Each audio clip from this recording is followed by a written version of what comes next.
Millionaire heard his wife say on the phone, "I have already replaced all his medicine with poison. Tomorrow we will be free." That night, he secretly swapped her medicine with his, and what happened the next morning shocked everyone. It was a peaceful afternoon in Dallas when Joanna Whitmore arrived at her son's imposing mansion. At 65 years old, she maintained a natural elegance, reflected in her well-groomed grey hair and the floral dress she used to wear on special occasions. In her wrinkled hands, she carried a basket of homemade sweets that her son had so enjoyed since childhood. The mansion, located in one of the city's most exclusive neighborhoods, displayed an architecture that blended Mexican colonial with modern touches.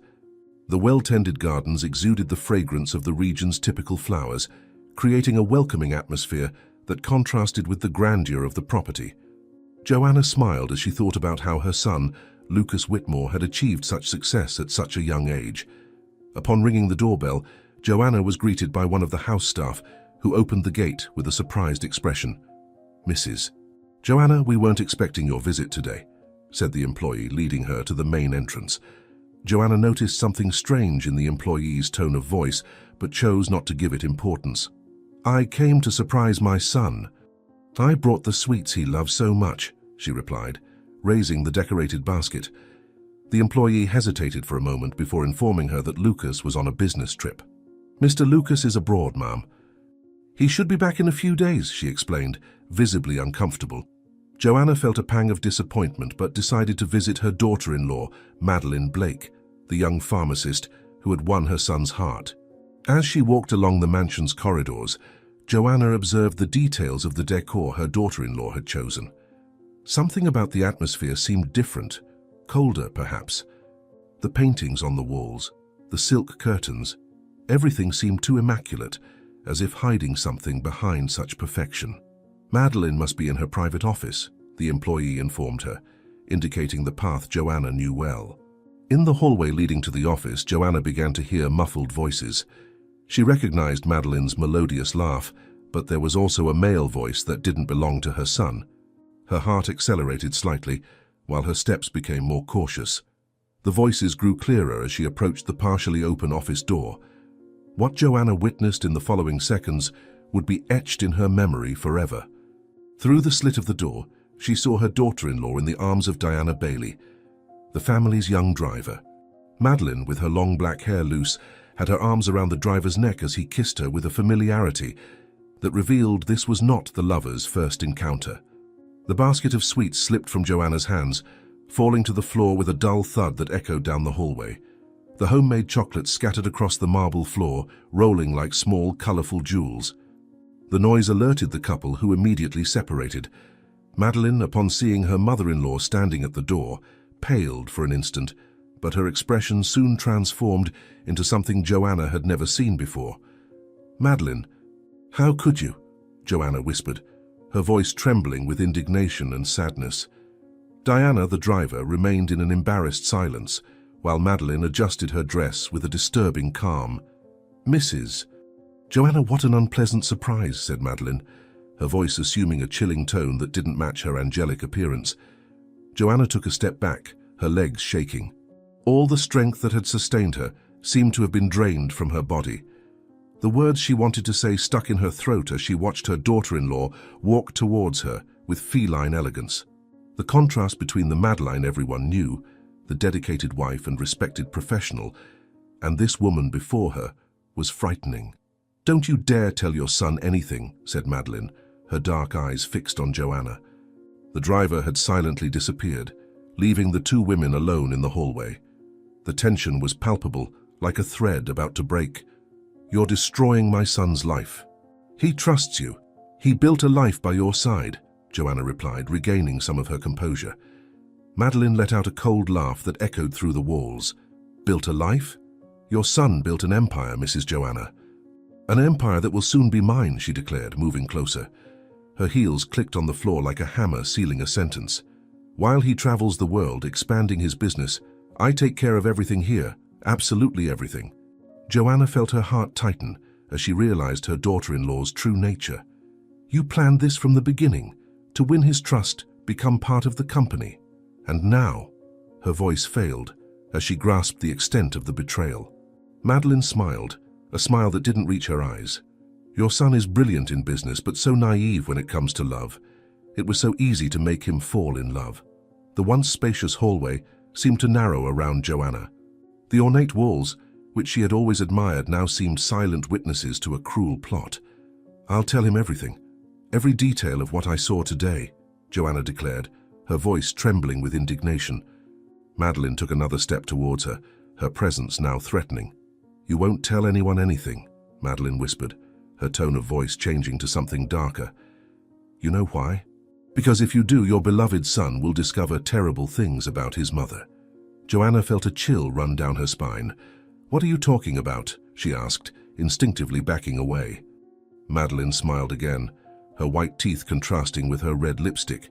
"I have proof that you embezzled money from your son's company, very convincing documents showing suspicious transfers to overseas accounts." Joanna paled. "That's a lie." "You're making that up," she exclaimed, her voice rising an octave. "Truth or lie, it doesn't matter. What matters is that your son will believe it. After all, I'm the one who takes care of the company's finances," Madeline explained, her voice dripping with venom. "I can only imagine how he would react to finding out that his own mother robbed him. The shame, the disappointment, it would be devastating." Joanna felt her legs weaken. The air seemed to grow heavier, harder to breathe. "You can't do this. You can't destroy our family like this," she pleaded, leaning against the wall to keep from falling. Madeline observed the scene with clinical interest, as if studying a lab rat in an experiment. "I can and I will if necessary. So I suggest you keep that mouth shut and continue being the kind mother-in-law everyone knows," she declared. "Otherwise, not only will your son lose all respect for you, but he'll also discover documents proving your involvement in tax fraud. I can't imagine prison is a pleasant place for a lady of your age." It was at that moment that Joanna felt a sharp pain in her chest. The stress of the situation, the threats, the discovery of betrayal, it all transformed into an unbearable pressure on her heart. She brought her hand to her chest, her eyes wide with panic. "My heart, I need my medicine," she whispered, sliding down the wall to the floor. Madeline watched her mother-in-law slide to the ground, an expression of cruel satisfaction on her face. Joanna tried to breathe, her trembling hands clutching her chest as the pain intensified. "Please, help," she murmured, but Madeline remained motionless, merely observing. "What a dramatic scene, Mrs. Joanna," Madeline commented, crouching beside her mother-in-law. "Perhaps this will teach you not to meddle where you're not wanted." With a deliberate motion, she removed the small bottle of pills from the pocket of Joanna's dress, keeping it for herself. The pain in Joanna's chest intensified, her breathing becoming shallower. The hallway began to spin in her vision, the colors blending like an abstract painting. She tried to scream, but her voice was no more than a hoarse whisper. Her eyes pleaded for help, finding only Madeline's icy gaze. "You know, Mrs. Joanna, you should have stayed home with your sweets and recipes," Madeline said, adjusting a lock of hair. "Now you're here having such a convenient heart attack." She stood up, smoothing her dress with meticulous gestures as she watched her mother-in-law lose consciousness. Joanna's body finally gave in, sliding fully to the floor. Her eyes closed, and her breathing, though present, was irregular and weak. Madeline took out her phone, but instead of calling an ambulance, she began taking pictures of her unconscious mother-in-law. "This will be useful later," she murmured to herself, putting the phone away. "Who knows, I might need to prove that you have more serious health problems." With one last look at Joanna's motionless body, Madeline began walking towards the exit of the hallway, her heels echoing in the silence. The maid who had received Joanna earlier was doing her routine cleaning when she reached the hallway. The shock of seeing Mrs. Whitmore lying on the floor made her drop her cleaning supplies. "Mrs. Joanna!" she shouted, running towards the body. Madeline, in her office, heard the maid's scream echo through the mansion's corridors. With calculated calm, she walked to her mahogany desk and sat in the leather chair, observing the chaos unfolding outside. She smiled, thinking that everything was going even better than planned. She took out her phone and, with nimble fingers, typed a message to Diana. The old lady fell ill after what she saw. "Don't worry, I'll make sure she stays quiet. Keep acting normally." After sending the message, she spent a few minutes contemplating the screen, savoring every word written. the sound of alarmed voices from the staff mixed with the distant wail of an approaching siren. Madeline stood up and walked to the window, watching the arrival of the ambulance. Her heels echoed on the marble floor as she planned her next steps. Poor mother-in-law, she murmured to herself ironically. Who could have imagined she'd have a heart attack today of all days?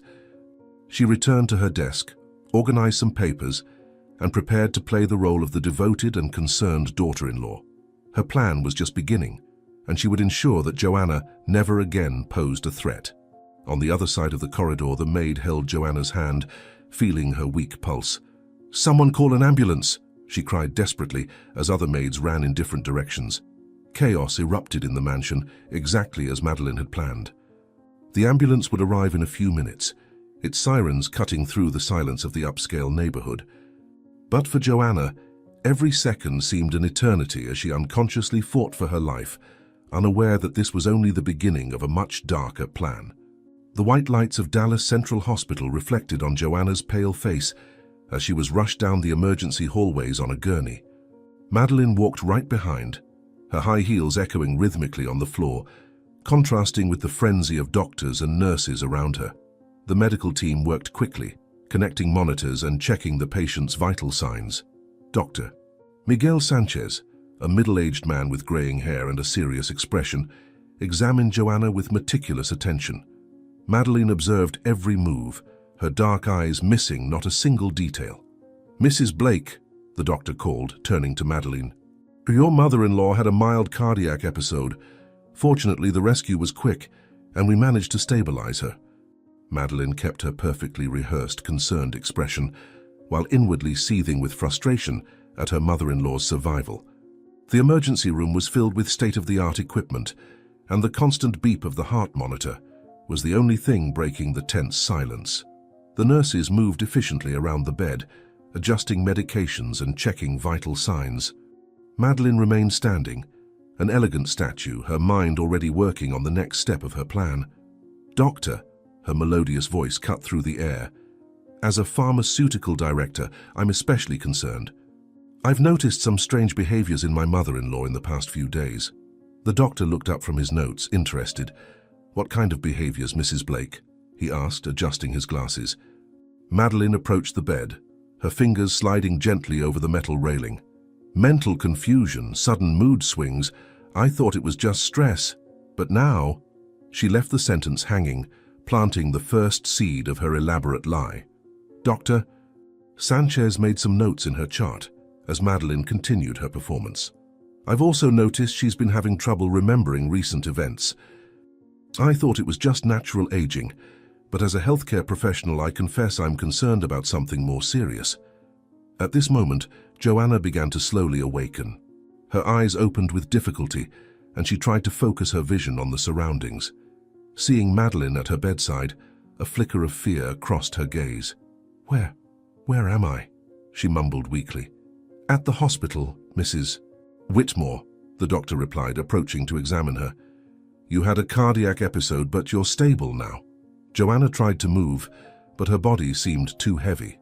Her eyes met Madeline's, who smiled sweetly, a perfect mask of concern covering her true intentions. "I need to talk," Joanna tried to say, but her voice was just a whisper. Madeline quickly intervened. "Doctor, see how confused she is."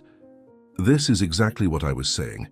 These disorientation episodes have been becoming more frequent." Joanna tried to maintain consciousness as she watched Madeline masterfully manipulate the situation. "Doctor..." Sanchez continued making notes, occasionally casting worried glances her way. The feeling of helplessness grew in her chest, along with the fear of what her daughter-in-law was planning. At a moment when the doctor stepped away to attend to another patient, Madeline approached the bed. "I warned you to keep quiet, didn't I?" she whispered, checking the IV bag with a professional interest that disguised her true intentions. "Now I'll make sure no one believes a word you say." With precise, discreet movements, Madeline withdrew a syringe from her white coat. Years of experience as a pharmaceutical executive made her gestures natural and imperceptible to any casual observer. "A little cocktail I developed especially for occasions like this," she murmured, injecting the liquid into the IV. Joanna watched in horror, unable to move or scream.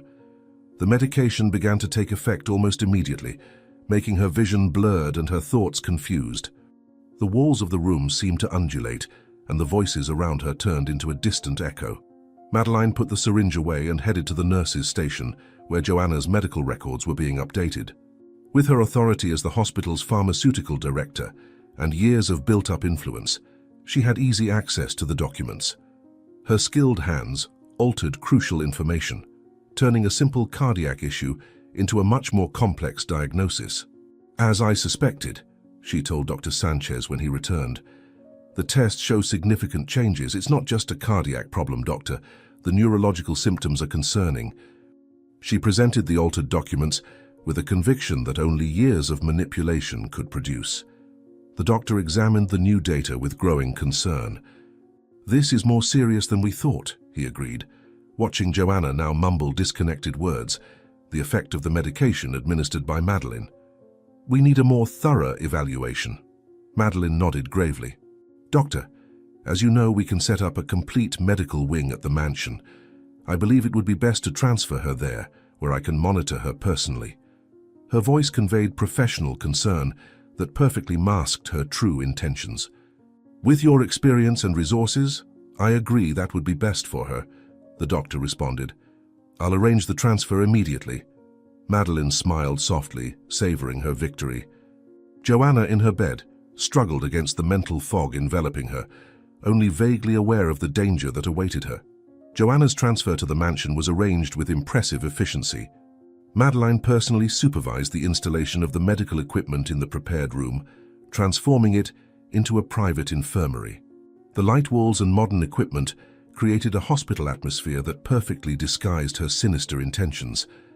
While the nurses adjusted the monitors and organized the medications, Madeline reviewed the falsified documentation. Every detail had been meticulously planned to sustain her version of the facts. The medical record now indicated a progressive neurological condition, typical of advanced age, which would justify any confused behavior Joanna might exhibit. "Vital signs are stable," one of the nurses informed. "Medication is being administered as prescribed." Madeline nodded, satisfied. The cocktail of drugs she had developed would keep her mother-in-law in a constant state of confusion, unable to clearly articulate her accusations. Joanna, lying in her new medical prison, watched the movement around her with half-closed eyes. The drugs in her system made it difficult to distinguish reality from hallucination. The shadows on the walls seemed to dance, and the voices blended into a distorted symphony. "Now, dear mother-in-law," Madeline whispered, leaning over the bed after everyone had left, "let's make sure your stories are just delusions of a confused mind." Her fingers adjusted the IV drip, ensuring the dosage kept Joanna exactly where she wanted her. Night fell over the mansion, enveloping the room in elongated shadows.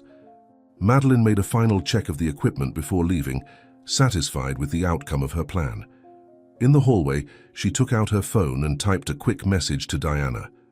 "Everything is under control. The mother-in-law won't be a problem anymore." Joanna, alone in her room prison, struggled against the weight of the drugs in her system. In a moment of lucidity, she tried to reach for the emergency button near the bed, but her movements were slow and uncoordinated. The last thing she saw before sinking back into darkness was Madeline's victorious smile through the crack in the door. In the mansion's library, Madeline contemplated the sunset through the tall windows while holding the phone in her delicate hands. The moment demanded perfection. Every word, every intonation had to convey the sincere concern of a devoted wife. Her fingers slid across the cell phone screen, dialing Lucas's number. The antique clock on the wall struck exactly 8 o'clock when her husband's deep voice sounded on the other end of the line. Madeline let out a studied sigh as if holding back tears. "My love," her voice trembled just the right amount, "something terrible has happened to your mother." Lucas, who was in his office at a luxury hotel abroad, felt his heart tighten as he heard those words. His wife's momentary silence only increased his anxiety. "What happened to my mother, Madeline? Please tell me." His normally controlled voice now carried a note of desperation. "Your mother came for a surprise visit," Madeline began, measuring every word. At first she seemed normal, but then she started acting strange. She was talking nonsense, seeming confused. She paused dramatically, letting the concern grow on the other end of the line. Suddenly, she had a medical episode. Thank God I was here to help her. The library, with its antique bookshelves and elegant furniture, served as the perfect backdrop for her performance. Madeline moved to a leather armchair, her posture impeccable even when alone. The doctors discovered it's not just a physical issue, dear. They identified a serious neurological condition, possibly age-related. What do you mean, a neurological condition? Lucas's voice sounded increasingly distressed. My mother has always been so lucid, so active. Madeline smiled discreetly as she sensed the growing despair in his words. I know, my love. That's why I made all the arrangements. I turned the guest room into a fully equipped infirmary. Your mother will have the best care right here at home. As she detailed the medical provisions she had made, Madeline walked around the library, her heels echoing on the hardwood floor. I used my contacts at the hospital to ensure the best equipment. Your mother is being monitored 24 hours a day. Her voice conveyed a calculated mixture of professional efficiency and familial concern. I need to return immediately, Lucas declared, and Madeline could hear the sound of papers being hastily organized. I'll arrange a flight today. It was exactly the reaction she had expected. Of course, my love. Your mother will be happy to see you in her more lucid moments. The conversation ended with Madeline promising to keep Lucas updated on any changes in his mother's condition. After hanging up the phone, she allowed a genuine smile to appear on her lips. Everything was going according to plan. So predictable, she murmured to herself, tucking the cell phone into her designer bag. With determined steps, Madeline made her way down the corridor toward the room where Joanna was admitted. The sound of medical equipment filled the space, creating a mechanical symphony that masked her true intentions. Through the glass door, she observed her mother-in-law lying surrounded by monitors and machines. How is our patient doing? She asked the nurse, leaving the room. With a nod, she dismissed the staff member and entered, locking the door behind her.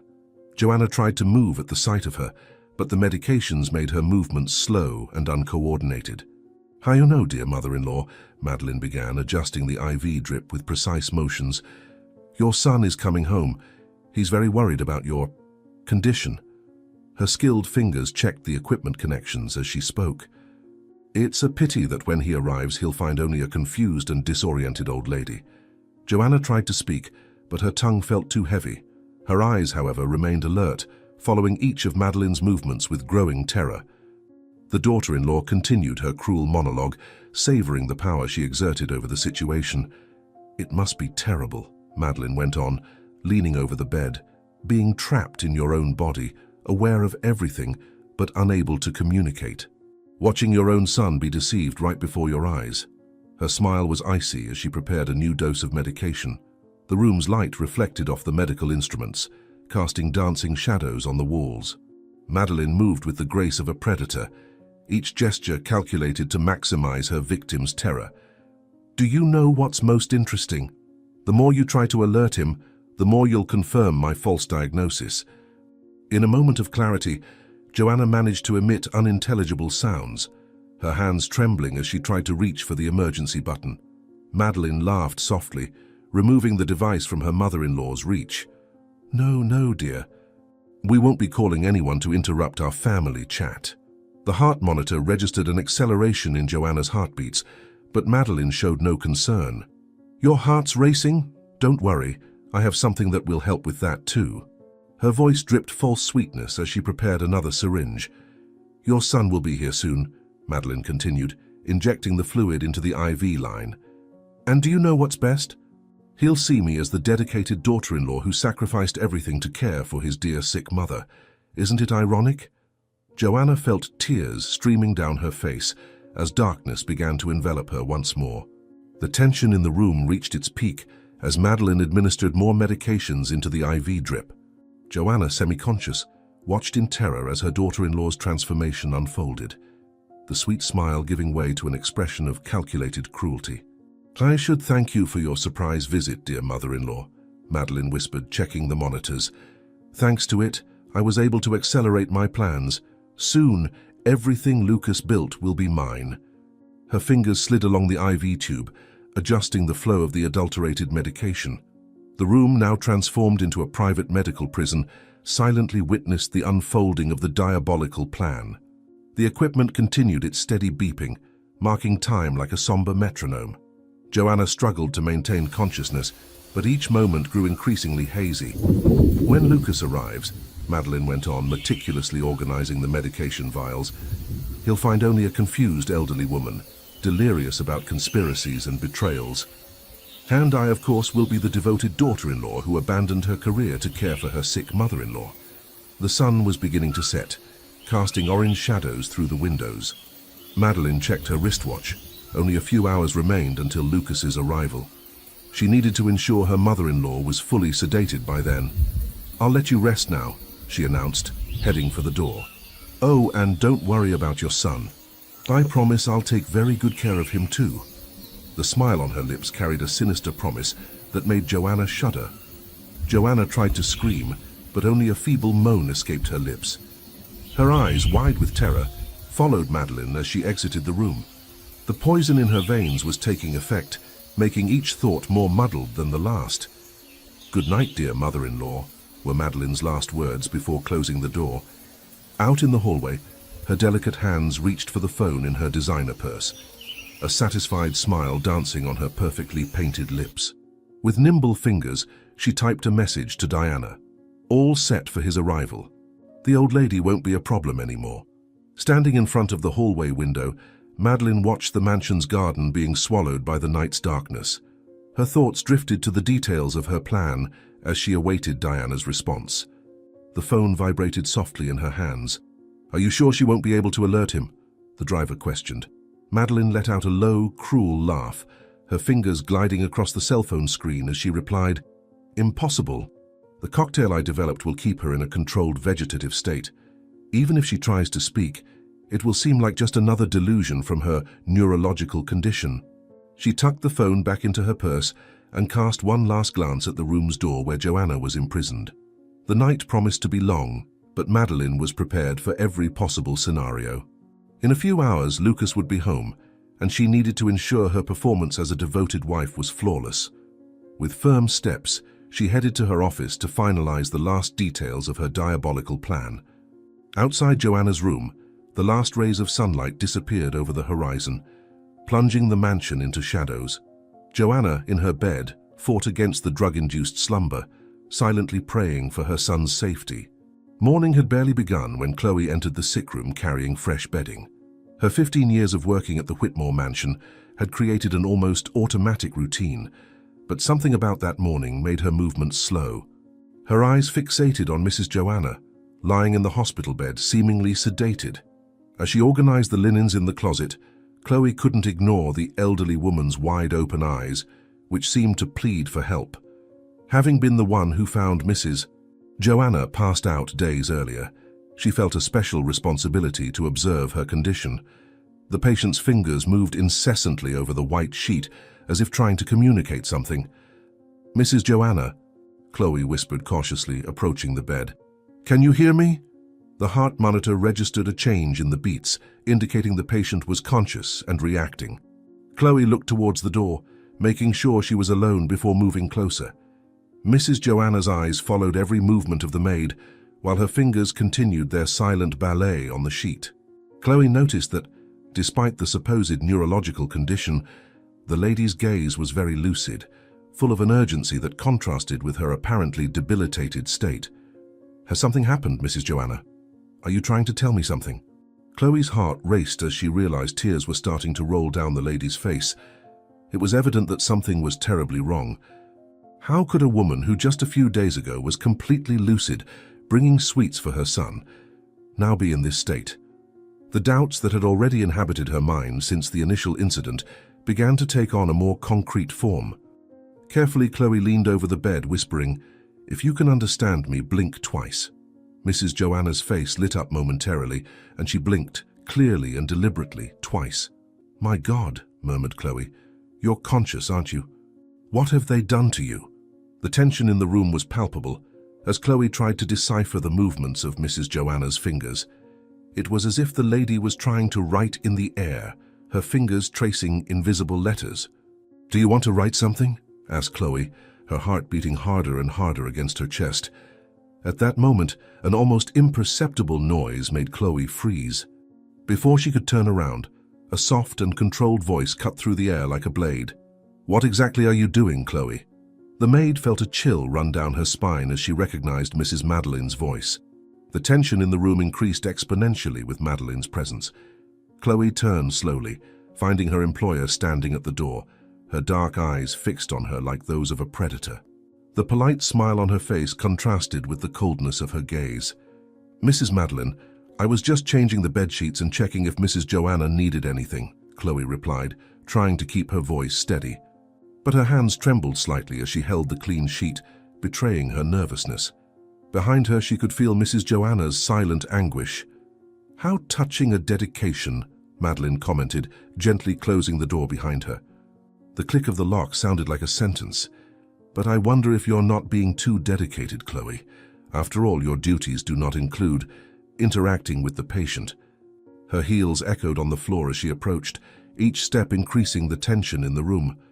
"You know, Chloe," Madeline continued, her voice taking on a dangerously soft tone, "I've always appreciated your loyalty to the family. Your children are doing well in private schools, aren't they?" She slowly circled the maid, like a snake surrounding its prey. "Little Miguel, so smart, top of the class in math, and sweet Lupita, with such a talent for music. That violin we gave her last Christmas was quite a gift, wasn't it?" Madeline stopped in front of Chloe, her piercing black eyes staring. "And that house in the new neighborhood. So beautiful, isn't it? 3 bedrooms, a front garden, even a little vegetable patch in the back where you grow your herbs. A real dream for a maid." She smiled, a smile that didn't reach her eyes. "It must be comforting to know that your children sleep safely every night, in their own beds in a decent neighborhood." Her delicate fingers played with a pendant on her necklace as she continued. "It would be a shame if something happened to all of that. Just imagine, Miguel and Lupita having to leave their friends, their teachers, all that structure we've provided, going back to a public school in the outskirts where violence is so common." She paused deliberately, watching the terror grow in Chloe's eyes. "And that cozy little house. In a matter of days, you could be looking for a room in some cheap boarding house. You know what life is like in the city's boarding houses, Chloe. No place to raise children." Chloe felt her heart miss a beat. Years of hard work, her children's future, everything depended on this job. "Mrs. Madeline, I would never," she began to say, but was interrupted by a brusque gesture from her employer. "I don't want to hear your excuses. I want you to understand very clearly what I'm about to say." Madeline moved closer, her expensive perfume mingling with the antiseptic air of the room. "If you keep meddling where you shouldn't, you won't just lose your job, but I guarantee you won't get work anywhere in the United States. Your children will go back to public schools and that beautiful house?" She laughed softly. "Well, you'll have to find another place to live."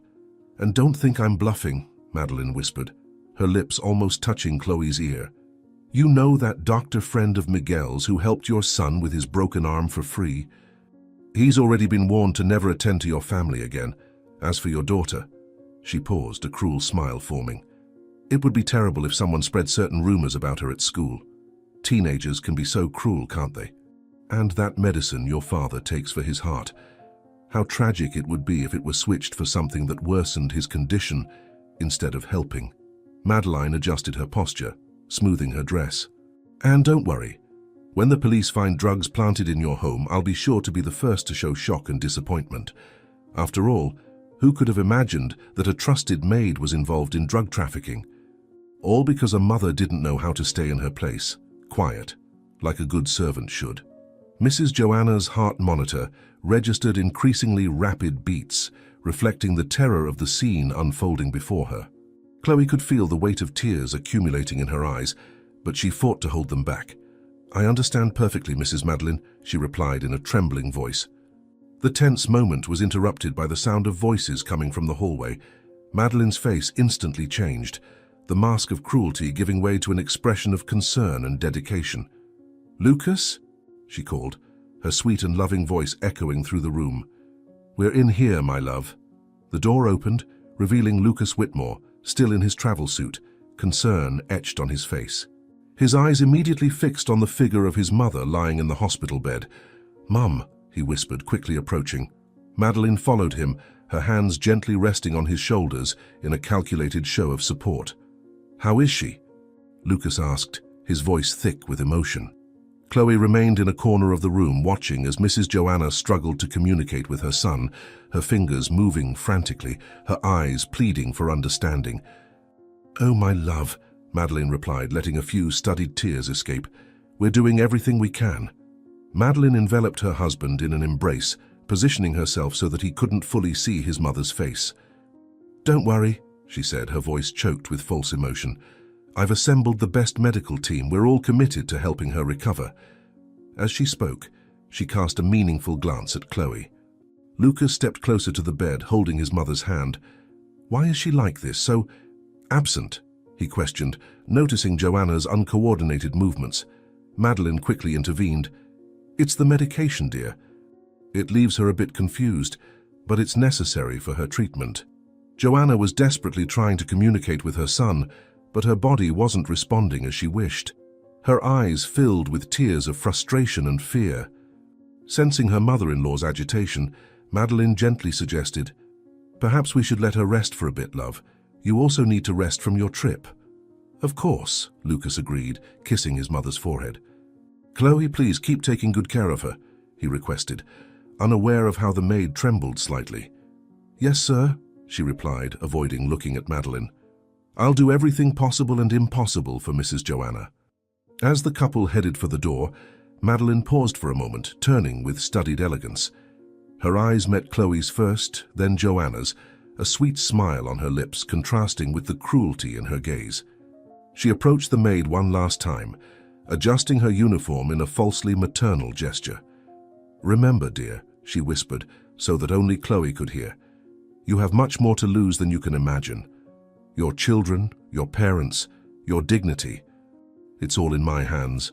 And as for Mrs. Joanna," she cast an icy glare at her mother-in-law, "well, accidents happen to frail patients all the time, don't they? It would be a shame if she choked during feeding, or if some medication was accidentally switched." The door closed with a soft click, leaving the two women trapped in their shared terror. Chloe trembled, her legs barely supporting her weight, while Joanna let silent tears stream down her face. The sound of Madeline's heels echoing down the hallway was a sinister reminder that she could return at any moment, bringing with her more veiled threats and promises of destruction. In the elegant office of the mansion, Lucas Whitmore sat in his leather armchair, his eyes fixed on his mother's medical records scattered across the mahogany desk. The heavy curtains filtered the afternoon light, creating a gloomy atmosphere that matched his state of mind. Madeline remained standing by his side, her delicate hands resting on his shoulders in a studied show of support. "It doesn't make sense, Madeline," he murmured, running his fingers through his graying hair. "My mother never showed this kind of condition before. How could she develop such a severe neurological disorder out of nowhere?" His voice carried a mixture of disbelief and anguish as he examined every document, every test result. Madeline moved with feline grace to the front of the desk, picking up one of the exams. "My love, unfortunately, it's more common than we realize. The doctor explained that with age, these conditions can manifest suddenly." She slid her finger along a complex graph on the paper. "See these changes here? They're typical of the condition your mother is presenting." The subtle aroma of Madeline's expensive perfume filled the room as she continued her explanation, blending technical terms with an apparent heartfelt concern. "As a pharmacist, I've seen similar cases. It's devastating, but we need to focus on providing her with the best possible treatment." Her words were carefully chosen, each syllable laden with false compassion. Lucas got up, walking to the window. The view of the well-tended garden normally calmed him, but at that moment, nothing seemed capable of quelling his restlessness. "It's just that," he hesitated, pressing his temples with his fingers. "She only had mild heart problems like me. We always kept everything under control with medication. How could this—" His sentence was interrupted by a sudden pressure in his chest. Lucas leaned against the wall, his face paling. Madeline rushed to him, the embodiment of a worried wife. "Your medicine, dear. You need to calm down. All this stress isn't good for your heart." She quickly opened a drawer of the desk, retrieving a bottle of medication. "Here, take this," she said, handing him the blood pressure pills along with a glass of water. Her dark eyes watched intently as he swallowed the medication. For a fleeting moment, a strange glint passed through her gaze, but it was quickly replaced by concern. "You need to rest before the meeting. Come on, I'll accompany you to the room." Lucas nodded, still breathing with difficulty. "You're right," he agreed, allowing her to guide him out of the office. "Perhaps I really do need to rest a bit. This whole situation is affecting me more than I thought." Madeline led Lucas to the master bedroom, her firm hands on his shoulders as she guided him through the mansion's hallways. As they walked, she continued her role as a devoted wife, murmuring words of comfort and assuring him that everything would be all right. In the room, she helped him settle into his enormous bed, adjusting the pillows with studied delicacy. "Rest, my love," she whispered, kissing his forehead. "I'll take care of everything while you regain your energy for the meeting." Lucas closed his eyes, exhausted by the combination of worry and discomfort. As soon as she was sure her husband was settled, Madeline left the room, silently closing the door behind her. Her elegant gait became more hurried as she headed towards the mansion's garage. A subtle smile played on her lips, very different from the concerned expression she had displayed moments before. In the garage, Diana was polishing one of the family's luxury cars. Upon hearing the sound of Madeline's heels, she looked up, a discreet smile forming on her young face. No words were exchanged, but the look they shared was laden with complicity and silent promises. Madeline slowly passed by her, her fingers lightly grazing the car's hood as she maintained eye contact with the driver. It was a silent dance they had practiced many times, a ballet of glances and subtle gestures that communicated much more than words could express. What they didn't realize was that Chloe was in the adjacent garden, pruning some roses. The maid froze as she witnessed that exchange of looks, her mind immediately making connections she would have preferred not to make. The roses in her hands trembled slightly as she observed the scene. Memories of a recent conversation with her friend Rosario, employed at another mansion in the neighborhood, invaded her mind. Rosario had spoken about an employer who was cheating on her husband with a partner. Secret meetings marked by glances and gestures similar to those she had just witnessed. The garden shears trembled in Chloe's hands as she tried to process what she was seeing. Madeline's threat still echoed in her ears, and now this new discovery added another layer of danger to her already precarious situation. The sound of approaching footsteps made Chloe quickly turn her attention back to the roses, feigning total concentration on her task. Her heart was pounding as she thought of Mrs. Joanna, Madeline's threats, and now this new revelation. Chloe kept her eyes down, focused on the roses while her mind worked frenetically. The pieces of the puzzle were starting to fit together. Mrs. Joanna's unexplained state, Madeline's threats, and now this exchange of glances with the driver. Her hands trembled slightly as she cut another rosebud. Her friend Rosario's voice echoed in her memory. That's how it started. First the glances, then the hidden encounters. When the truth came out, it was too late. A drop of sweat ran down her forehead as she recalled how the story had ended, with the family shattered and lives ruined. On the other side of the garden, Madeline was still whispering to Diana. Her gestures were restrained, but laden with intimacy. Chloe watched out of the corner of her eye, her heart beating faster and faster. The resemblance to the story Rosario had told was frightening. The same studied elegance, the same conspiratorial smiles. A noise coming from Lucas's room made Madeline swiftly move away from the driver. In seconds, her demeanor changed completely, reverting to that of a devoted wife. It was a chilling transformation to witness, like a snake shedding its skin instantly. Chloe thought of Mrs. Joanna, sedated in her prison room, desperately trying to warn her son about something. Now she was beginning to understand what the lady had witnessed, what had caused her sudden illness. The weight of this knowledge was crushing. The sun was starting to set on the horizon, casting orange shadows over the garden. Chloe gathered her gardening tools, her body moving automatically while her mind seethed. She was now trapped in a web much more complex and dangerous than she had imagined. Back in the kitchen, Chloe stored the gardening supplies with trembling hands. She needed to find a way to help Mrs. Joanna and her employer, but how could she do so without putting her own family at risk? Madeline's threat was still alive in her memory, each cruel word echoing in her thoughts. "Dinner will be served in an hour." Madeline's voice cut through the air, making Chloe jump in fright. The mistress was standing in the kitchen doorway, her sweet smile contradicting the threatening gleam in her eyes. "And Chloe, remember our agreement. Some things must remain in the family." As Madeline walked away, her heels echoing down the hallway like a clock marking the time of destruction, Chloe remained motionless in the kitchen. The weight of the secrets she now carried felt like a noose tightening around her neck. Rosario's words mingled with Madeline's threats in her mind. When they discovered the betrayal, it was too late. The family was destroyed. Somewhere in the mansion, the constant beeping of Mrs. Joanna's room monitors could be heard, a sinister reminder of what happened to those who dared to defy the lady of the house.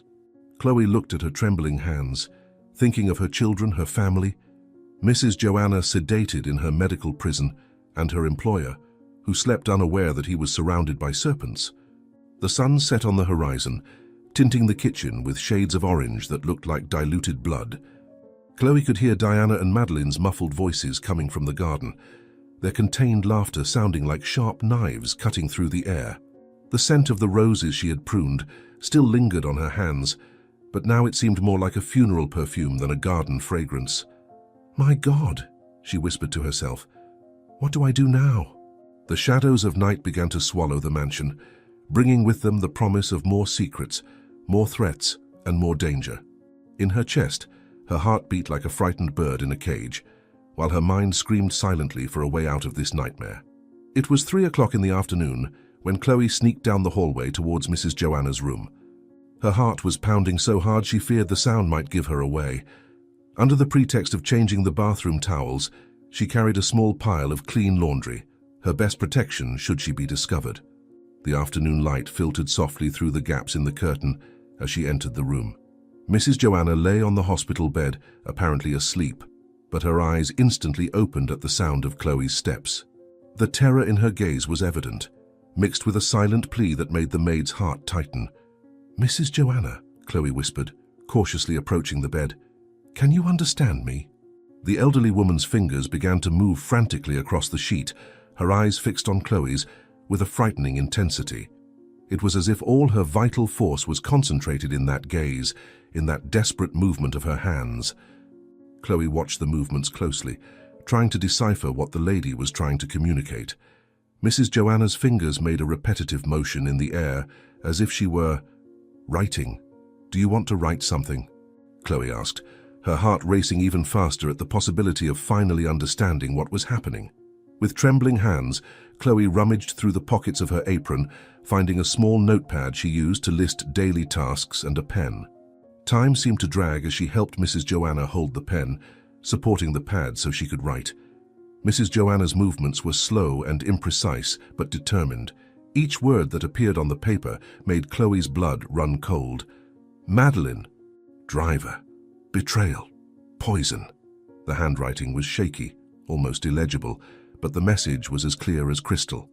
Chloe's suspicions were confirmed in the worst possible way. A noise in the hallway made Chloe freeze.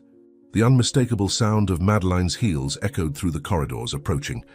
With a quick motion, she folded the paper and hid it in her apron pocket. "I'll be back later," she whispered to Mrs. Joanna, whose eyes now overflowed with silent tears. Chloe managed to leave the room seconds before Madeline appeared in the hallway. Pretending to be busy with the towels, she greeted her mistress with a discreet nod and headed towards the laundry room, feeling the weight of the paper in her apron as if it were made of lead. The mansion's kitchen became Chloe's refuge as she tried to process what she had just discovered. Her hands trembled as she picked up the dishes to organize dinner, her mind a whirlwind of conflicting thoughts. The note in her apron seemed to burn, every word written by Mrs. Joanna echoing in her conscience. "If I tell the master and he doesn't believe," she muttered to herself, remembering the passionate look Lucas always directed at his wife. The fear of Madeline's reaction made her stomach churn. The threats were still fresh in her memory, every cruel word about her children, her home, her future. On the other hand, the terror in Mrs. Joanna's eyes haunted her. How could she remain silent, knowing that 2 lives were in danger? The word poison, shakily written on the paper, was an unbearable weight on her conscience. Every minute of silence could mean the difference between life and death. Chloe leaned against the kitchen sink, trying to control her panting breath. My children, Mrs. Joanna, my job. The words mingled in her mind like ingredients in a poisoned recipe. The future of her family depended on that job, the house provided by the family, her children's scholarships. The sound of footsteps interrupted her thoughts. Before she could turn around, Lucas's deep and gentle voice filled the kitchen. Chloe, could you please prepare something quick for me to eat? I have a meeting in half an hour. She slowly turned around, finding her employer standing at the door, his expression laden with concern. Of course, sir, she replied automatically, her hands starting to tremble again. As she prepared a sandwich, she observed the man who had done so much for her family. Lucas leaned against the counter, sighing heavily. You know, Chloe, I can't stop thinking about my mother. I'm afraid of losing her. The paper in the apron seemed to weigh a ton. Chloe looked at her employer, seeing the genuine pain in his eyes, the fear of loss, the confusion in the face of his mother's inexplicable situation. The decision began to form in her heart, overcoming the fear of consequences. Mr. Lucas, her voice came out trembling, her hands gripping the apron. I need to show you something. With trembling fingers, she took the folded paper out of her pocket. Your mother wrote this today. I think you need to see it. Lucas took the paper, his eyes scanning the shaky words written by his mother. Lucas's expression gradually changed as he read, disbelief giving way to confusion, then a shadow of doubt. This can't be true, he muttered, but his tone betrayed a growing uncertainty. Madeline would never. His voice failed, the words dying in his throat. Sir, Chloe continued, mustering all her courage, I think you should observe more closely. Some things that happen in the mansion. Her hands were still shaking, but her voice found steadiness. Your mother is trying to tell us something important, and she's not as confused as everyone thinks. Lucas reread the note repeatedly, as if the words could change with each new reading. The word poison seemed to leap off the paper, dancing before his eyes like a tangible threat. His hands began to tremble slightly, and he had to lean against the kitchen counter to keep his balance. Chloe, do you understand the gravity of what you're showing me? He asked, his voice low and controlled, but laced with growing tension. The maid nodded, aware that she had crossed a line of no return. Yes, sir. And I also know that I could lose everything by showing you this.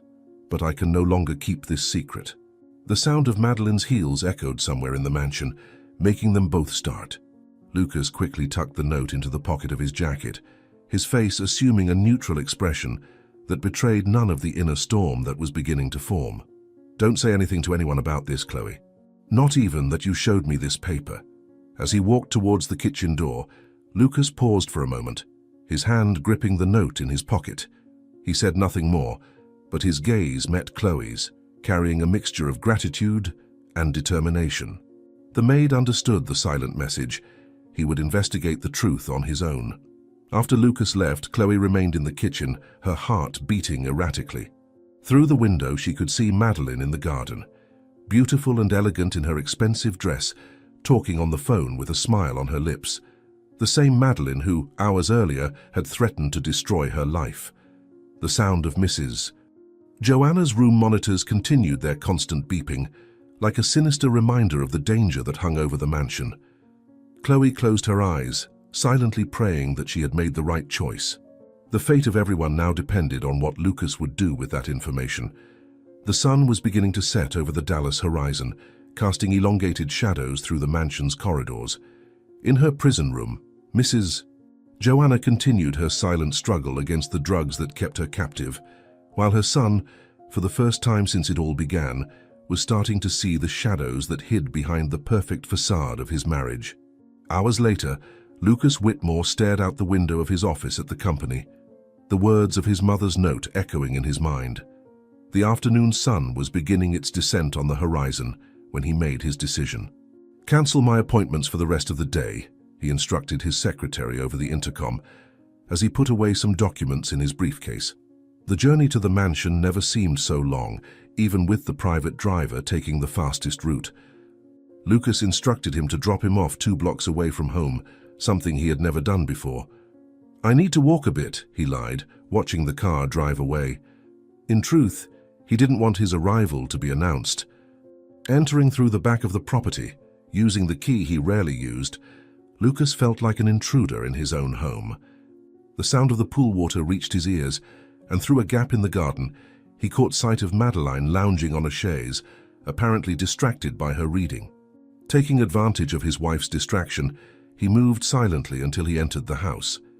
The empty corridors seemed different now, as if they harbored secrets he had never noticed before. His steps automatically led him to the office, where his mother's medical records were still organized on the table. With hands that he now noticed were slightly trembling, Lucas began to examine each document more closely. His years at the helm of one of the largest pharmaceutical companies in the United States had taught him to be meticulous. Something in the results didn't seem right, but he couldn't identify exactly what. Using his cell phone, he photographed each page of the records, taking care to capture every detail. His fingers moved quickly across the screen, sending the images to Dr. Martin Sanchez, the director of Central Hospital and a longtime friend who had been treating his mother for years. "I need your opinion urgently. Something seems wrong," he typed in the message. The wait for the response seemed endless. Lucas kept examining the documents, each minute increasing his suspicions. The sound of his cell phone vibrating almost made him drop the papers. Dr. Sanchez's message was direct and alarming. "Lucas, these tests have been tampered with. The reference patterns do not match standard protocols, and there are inconsistencies in the results that would be impossible under normal conditions." Lucas's blood ran cold in his veins. The words in his mother's note, which only hours earlier had seemed absurd, were beginning to take on a frightening weight. With silent steps, he headed to the room where his mother was hospitalized, his heart beating faster and faster against his chest. The hospital room was quiet, except for the constant beeping of the monitors. Mrs. Joanna seemed to be sleeping, but her eyes opened as Lucas approached the bed. He immediately noticed that despite the apparent sedation, his mother's gaze retained a harrowing lucidity. "Mom," he whispered, leaning close to her face, "I'm investigating what's going on. Can you understand me?" The slight movement of Joanna's eyes confirmed his suspicion. His mother was conscious, trapped in her own body by the medications. With visible difficulty, Joanna moved one of her hands, tremblingly pointing toward the medicine cabinet on the other side of the room. Lucas followed the indicated direction, observing the various bottles neatly lined up on the shelves. Years of experience in the pharmaceutical industry made his eyes narrow as he examined the labels.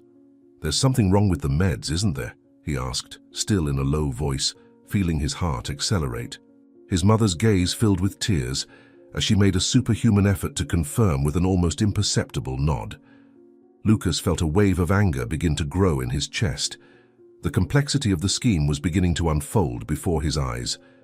The tampered tests, the suspicious medications, his mother's condition. Everything pointed to something much more sinister than he could have imagined. "I'll figure out what's going on, Mum. I promise," he whispered, gently squeezing Joanna's hand. Determined to confront Madeline, Lucas headed toward the pool area. The place was empty, the abandoned lounge chair still holding her magazine. The gentle breeze flipped the pages, as if mocking his search. A sound from the house caught his attention, his wife's voice.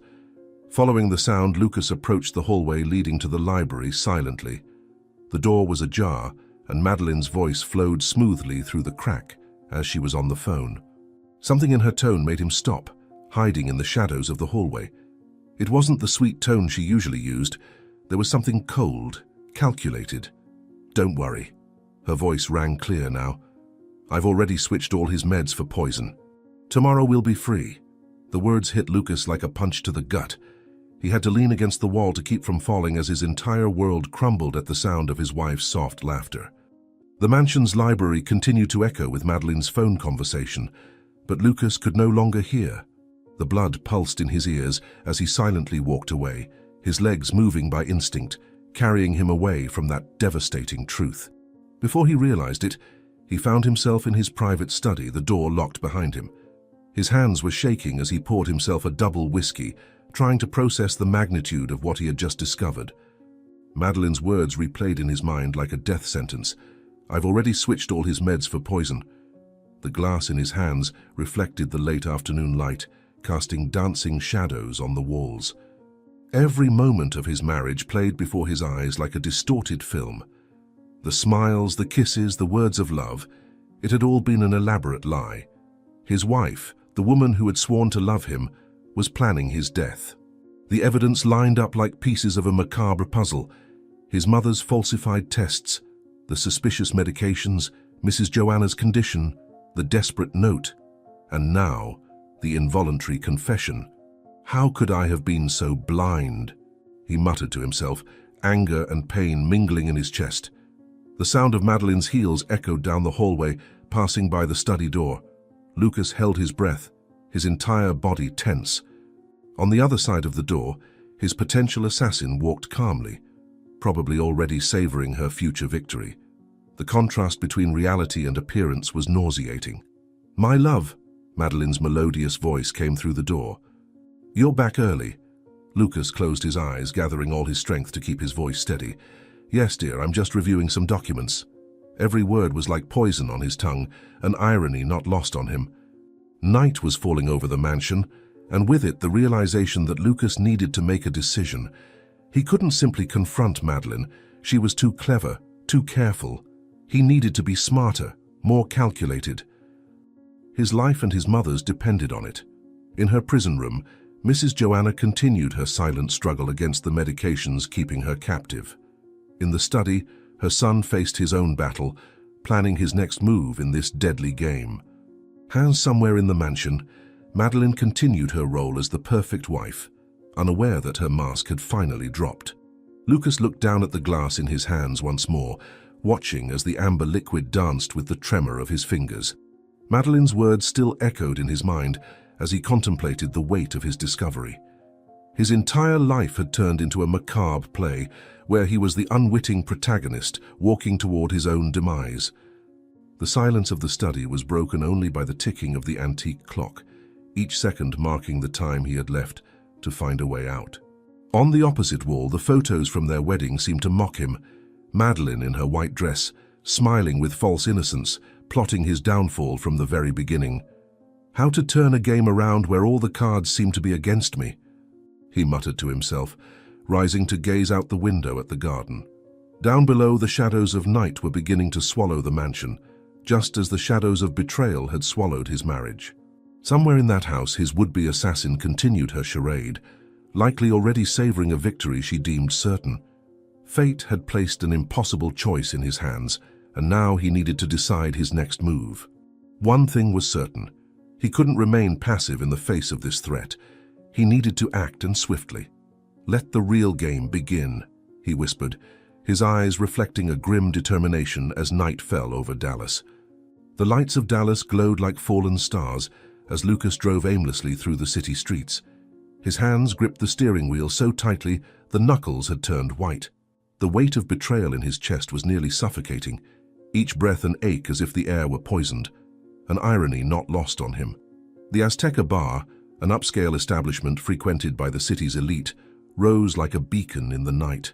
Lucas parked his imported car and entered the sophisticated milieu, where muted lighting cast dancing shadows to the tune of live piano. The place was relatively empty at this hour, just as he needed. "The usual, Mr. Whitmore?" the waitress asked as he settled on the polished wood counter. He nodded, eyes fixed on the mirror behind the bottles, watching his own reflection. The man staring back at him looked to have aged 10 years in just a few short hours. The whiskey arrived, and Lucas drank it like water. The amber liquid burned his throat going down, but the physical pain was welcome. Anything to distract his mind from the image of Madeline plotting his demise. He ordered another, then another, letting the alcohol numb his senses. The waitress watched discreetly as she poured yet another. Lucas rarely drank beyond one glass, and never alone. Something in his expression must have betrayed his mindset, for she lingered nearby, keeping a respectful but vigilant distance. "You know," he said finally, his voice a mixture of bitterness and irony, "what would you do if you found out the person you loved was trying to poison you?" The question hung in the air like smoke, heavy and toxic. The waitress, accustomed to hearing customer confessions, tilted her head slightly. "Well, Mr. Whitmore," she replied with a half-smile, interpreting the question as morbid jest, "I'd probably poison her first." The flippant response, spoken in jest, hit Lucas like a thunderbolt. His eyes widened slightly, a dark smile beginning to form on his lips. It was so simple, so obvious.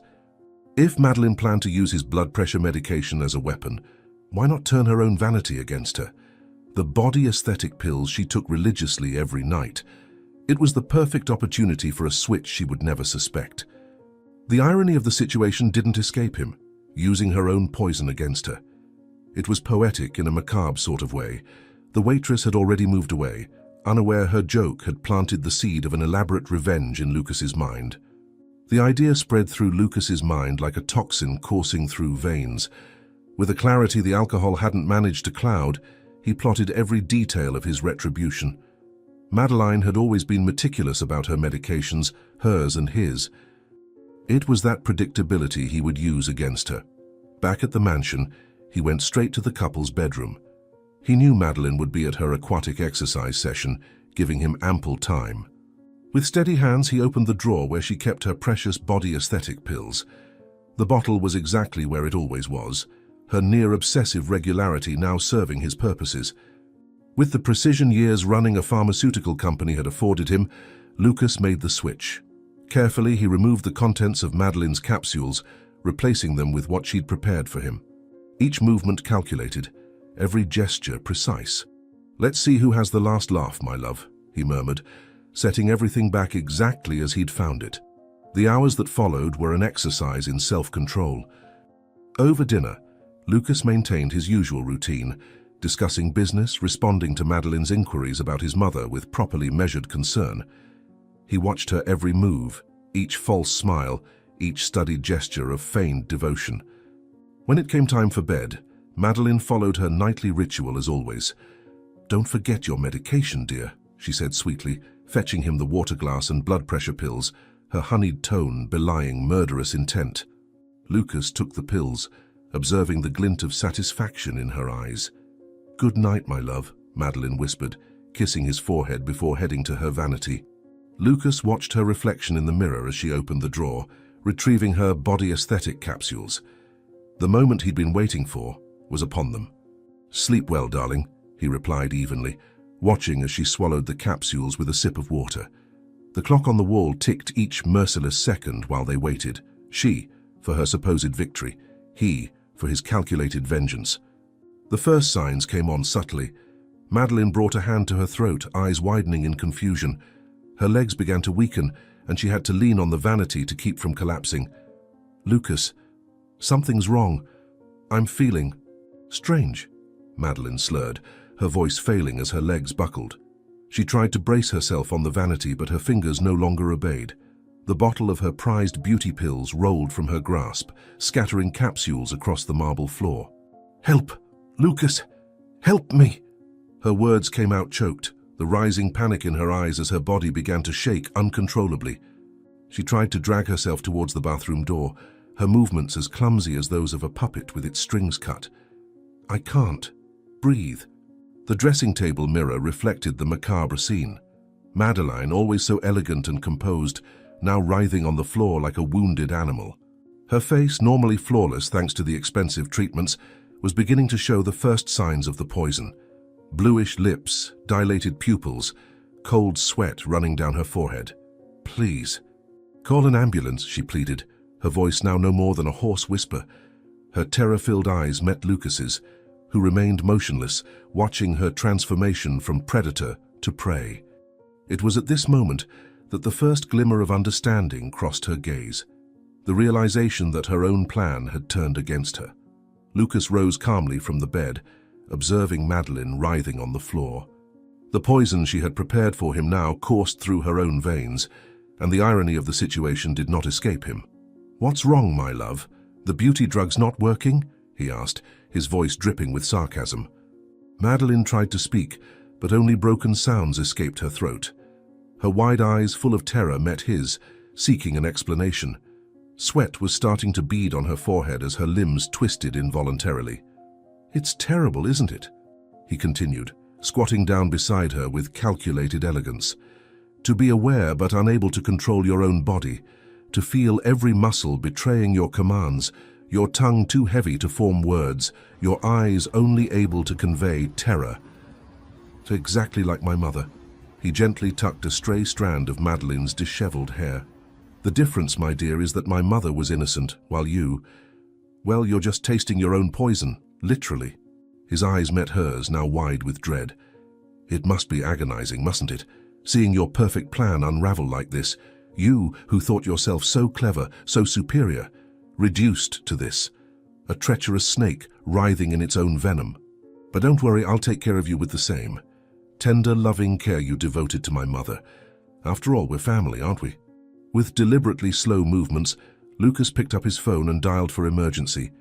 His eyes fixed on Madeline as she writhed on the floor. Please, come quickly.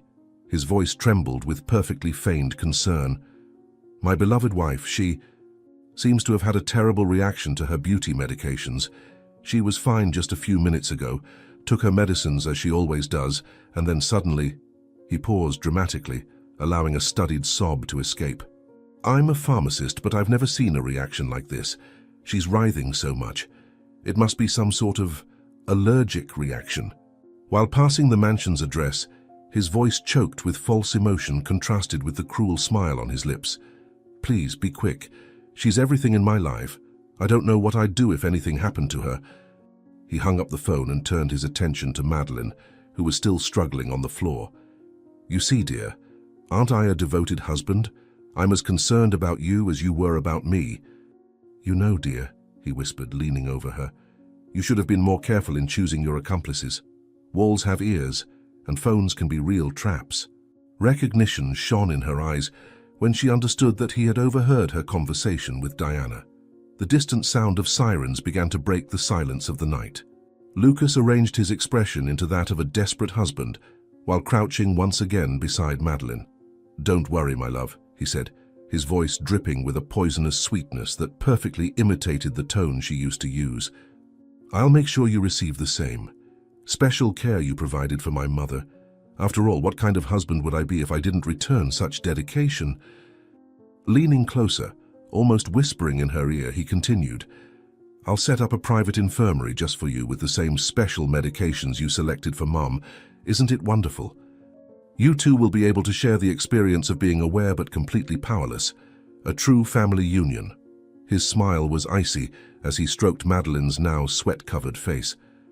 The paramedics arrived minutes later, finding Madeline unconscious and Lucas apparently distraught. As they put her in the ambulance, he made sure to inform them of his wife's delicate condition, suggesting that she be treated in the mansion's medical wing where he could monitor her personally. The night swallowed the mansion as the ambulance departed, its sirens cutting through the silence like a foreboding of what was to come. Lucas remained at the mansion's entrance, perfectly playing the role of the distressed husband, his hands trembling in a studied manner as he passed instructions to the paramedics about the delicate care his wife would need. With slow steps, he made his way up to his mother's room. In her prison room, Mrs. Joanna could hear the commotion, a faint smile forming on her lips as she realized that justice was finally beginning to be served. Her eyes met her son's as he entered the room, and for the first time in days she felt the fog of medication slightly lifting. It's done, Mum, he whispered, sitting by her bedside. Our dear Madeline is going to get a taste of her own medicine. Ironic, isn't it? She who was so concerned with beauty and youth is now going to know the true meaning of being trapped in her own body. He held his mother's hand, feeling a slight squeeze in response. The lights of Dallas twinkled through the window, silent witnesses to a revenge that was only just beginning. In the couple's bedroom, the beauty pills were still scattered across the floor, like tiny lethal jewels that had sealed Mrs.'s fate. And somewhere in the city, an ambulance sliced through the night, taking Madeline to the beginning of her own personal nightmare. The sun had barely risen in Dallas when a convoy of luxury cars crossed the gates of the Whitmore mansion. The first vehicle, an armored limousine, brought Dr. Fernando Ruiz, director of St. John's Hospital and the foremost authority in neurology in the United States. Right behind, in a black executive car, arrived Dr. Maria Elena Vega, a toxicology specialist from the National University. The third car transported Dr. Carlos Monteiro, a Brazilian neurologist known for solving cases considered impossible. Lucas awaited them at the main entrance, his dark circles betraying a sleepless night. His expression, however, carried a steely determination. "Doctors, I'm immensely grateful that you came with such urgency," he said, leading them inside. "As I explained to Dr. Ruiz, my mother was the victim of an elaborate attempted murder. I need you to reverse what was done to her." The group made their way up to the infirmary room where Mrs. Joanna was admitted. Dr. Ruiz immediately began examining the monitors and medical records, while Dr. Vega collected samples of the medications administered. Dr. Monteiro approached the bedside, carefully observing Joanna's reactions. "Mr. Whitmore," he called out, "your mother is trying to communicate with us. Her eyes are consciously following our movements." Dr. Vega, after a preliminary analysis of the medications, let out an exclamation of surprise. "This is absolutely criminal," she declared, holding up one of the vials. "This combination of sedatives and neuroblockers, whoever prescribed this knew exactly what they were doing. It's a formula specifically developed to keep the patient aware but unable to communicate or move." Dr. Ruiz examined the previous test results, his expression growing graver with every page he turned. "These results were clearly tampered with," he stated, showing Lucas the inconsistencies. "Someone with in-depth medical knowledge manipulated this data to justify a treatment that was, in fact, a form of torture." As the doctors discussed the case, Chloe quietly entered the room carrying fresh towels. Her eyes met Mrs. Joanna's, and a small, hopeful smile formed on her lips. Lucas noticed the exchange of glances and approached the maid. "Chloe," he called out in a low voice, "you are a fundamental part of this recovery. I need you to keep observing and reporting any changes." Dr. Monteiro began preparing a series of medications, his hands moving with surgical precision. "We will start with a detoxification protocol," he explained. "First, we will eliminate the harmful substances from her body. Then, we will initiate muscular rehabilitation. Mr. Whitmore, I must warn you, it will be a gradual process." Dr. Vega approached with a freshly prepared vial.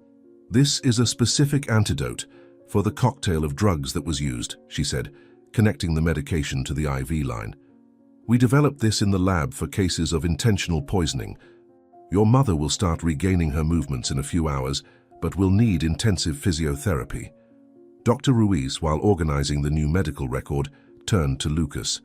"The criminal investigation will need to be notified," he warned. "What was done here is a sophisticated attempted homicide.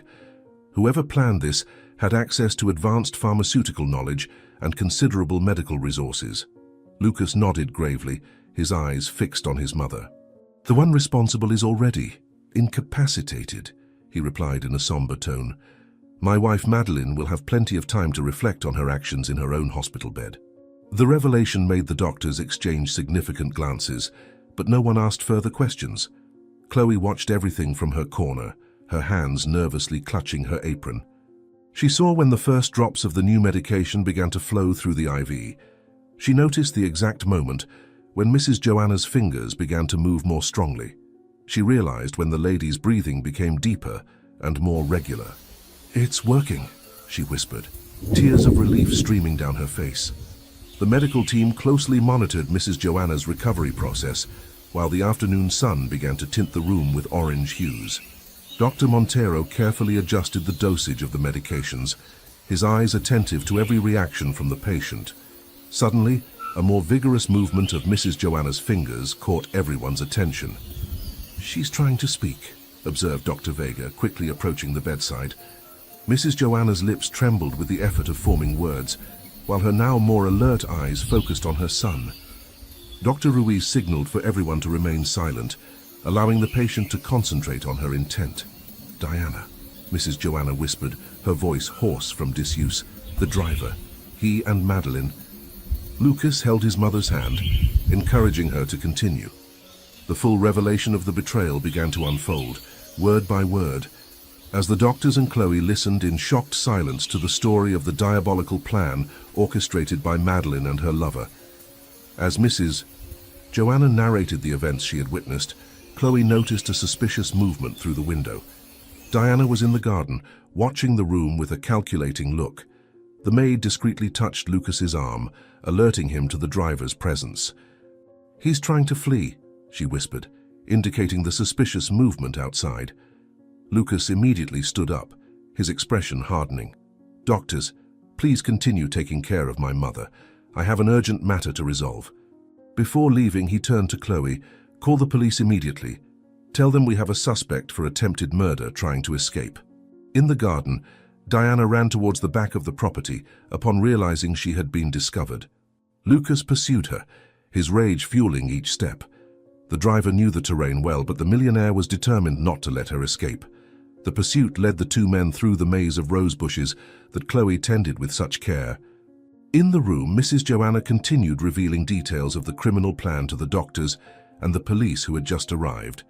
Her voice gained strength with every minute as the antidote continued to take effect. "They were planning to take control of everything," she explained.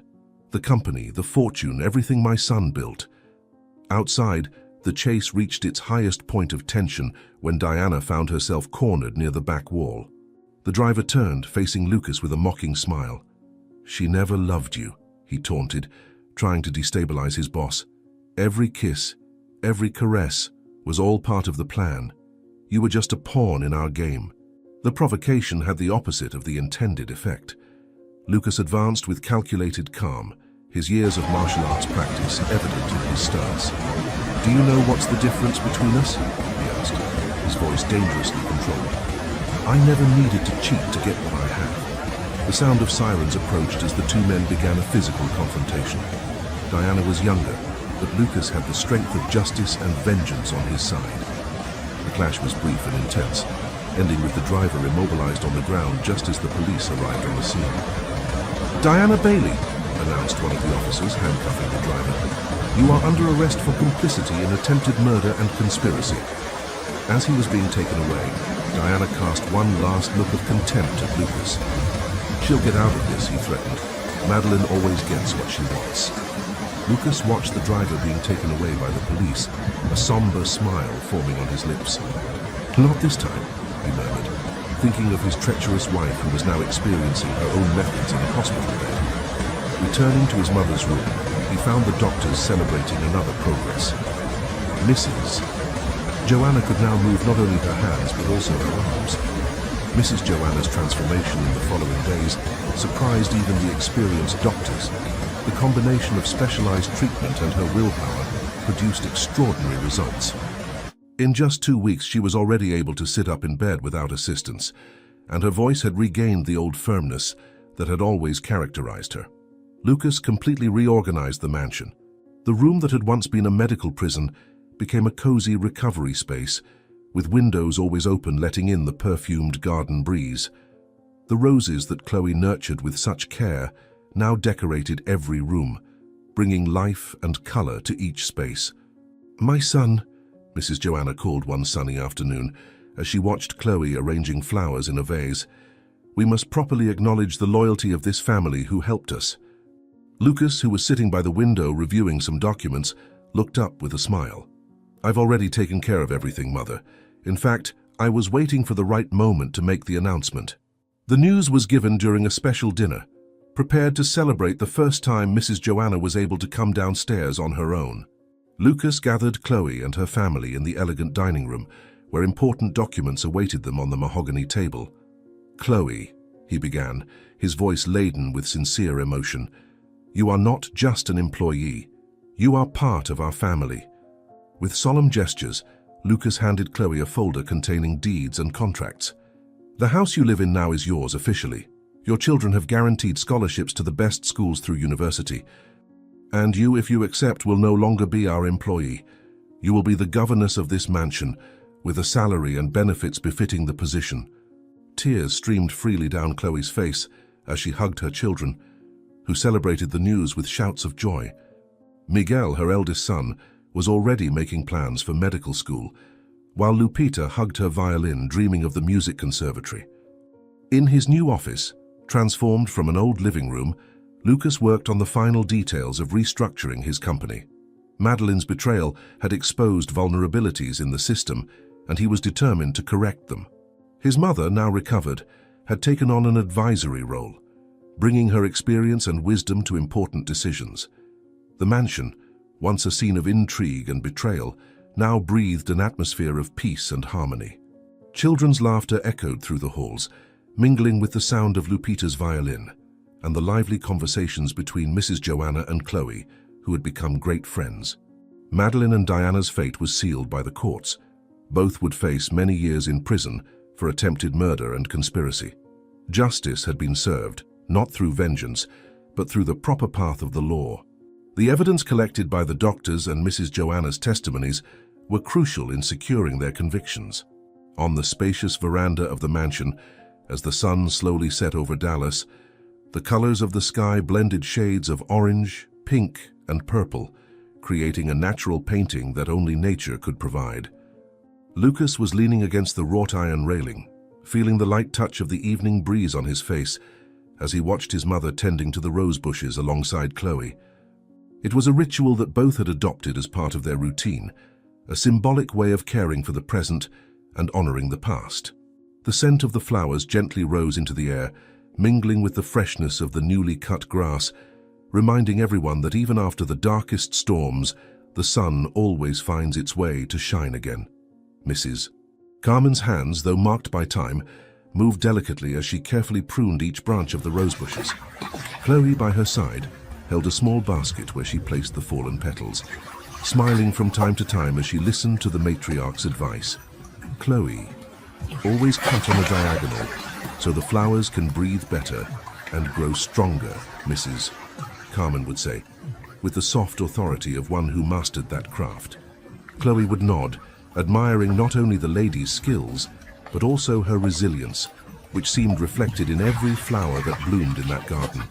He remembered how that garden had been neglected during the years when greed and intrigue ruled the family. The rose bushes, like the mansion, had suffered. The flowers would wilt without care, the thorns grew disorderly, and the garden seemed a perfect metaphor for the state of the family at the time. But now, everything was different. His mother's and Chloe's meticulous care had restored life to the space. The flowers were more vibrant than ever, and even the birds seemed to sing with more joy, as if they recognized the change in energy in that place. Lucas took a deep breath, letting the perfumed air fill his lungs. The mansion seemed brighter even under the evening light.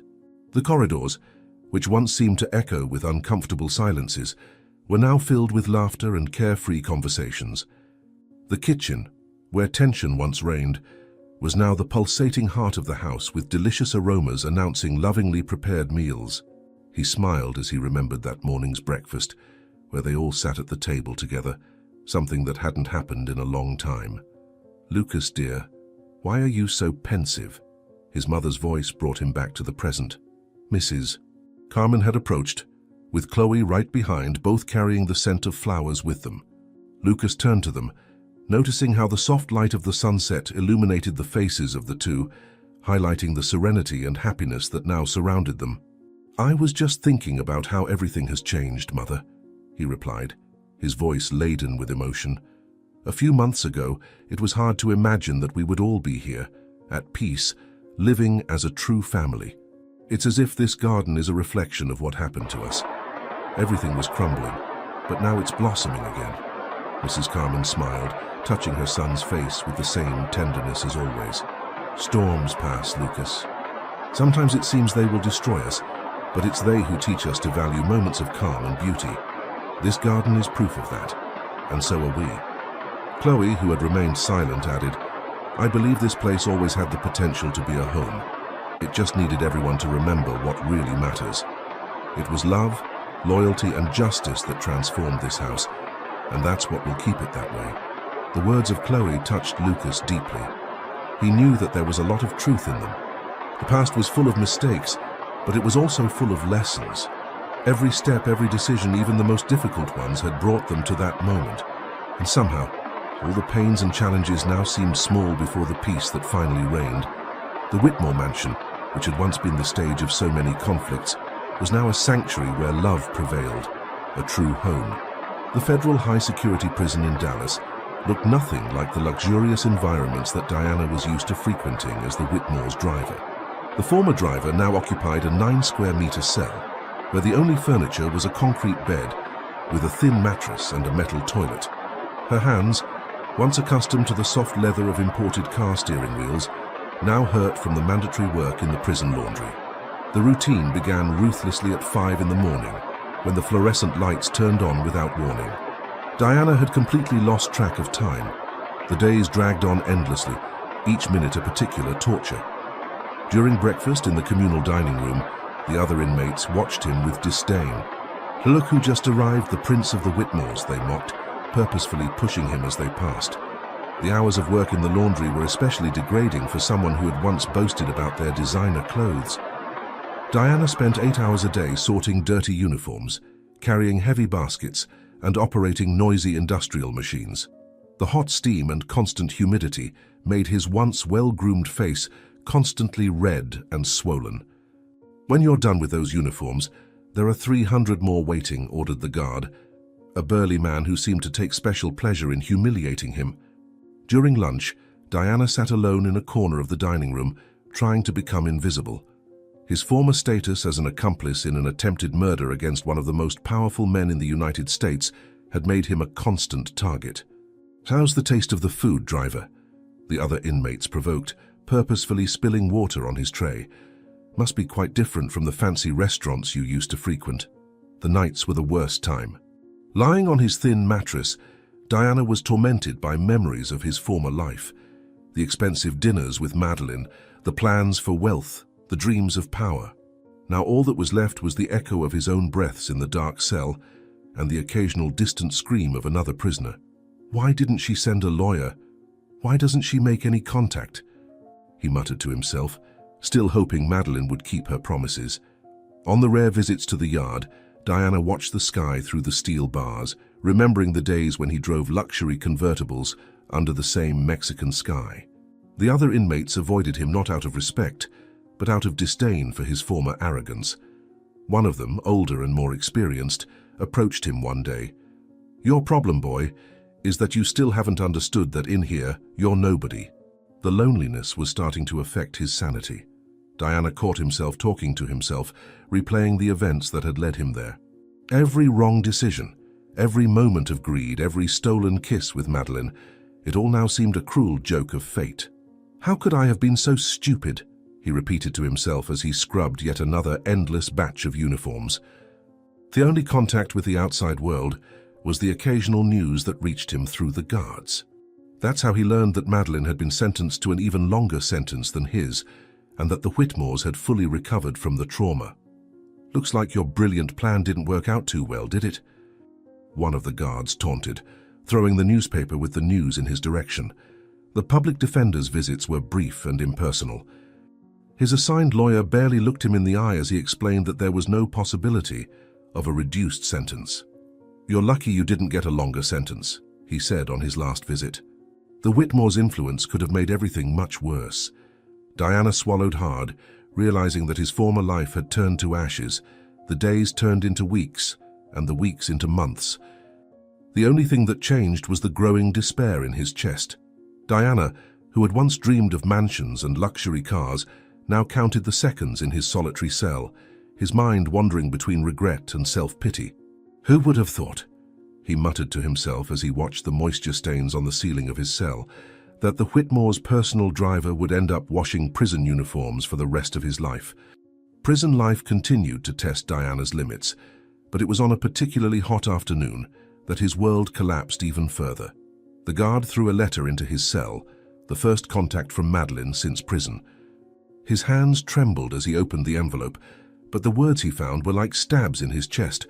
She was not only serving a longer sentence, she was suffering irreversible damage from the poison she had taken. Furious, Diana punched the concrete wall until his knuckles bled. Madeline's inability to save him from that prison caught the attention of the other inmates, who now had a new reason to torment him. "The prince has been abandoned by the princess," they shouted during sunbathing, mockingly imitating his former arrogant poses. The daily humiliation intensified, turning every minute into an exercise in survival. During work at the laundry, the other inmate started accidentally mixing bleach with his clothes. leaving stains that forced him to wear faded and worn-out uniforms. The contrast with his former designer clothes was glaring, and every glance in the cracked bathroom mirror was a reminder of his downfall. "Where's your Italian suit now?" the other prisoners taunted as he tried to sew the rips in his uniform. The nights became even lonelier after the letter. Nightmares were constant, dreams where he was still driving luxury cars, only to wake up sweating in the coldness of his concrete bed. The echo of Madeline's laughter haunted him, mixing with the metallic sound of cell doors closing. "How could she do this to me?" he screamed into the silence of his cell, his voice thick with despair. The guards made sure to comment on the headlines reporting the tragic end the couple of lovers met. "Looks like your rich girlfriend left you to rot in here," a guard remarked with a laugh as he closed the cell door. The forced labor started to show its marks: calluses on once soft hands, chemical burns from the laundry products, constant back pain. Every movement was a reminder of how drastically his life had changed. During a particularly grueling work session, an older inmate approached. "You know what your real crime is? Believing people like us could ever enter their world."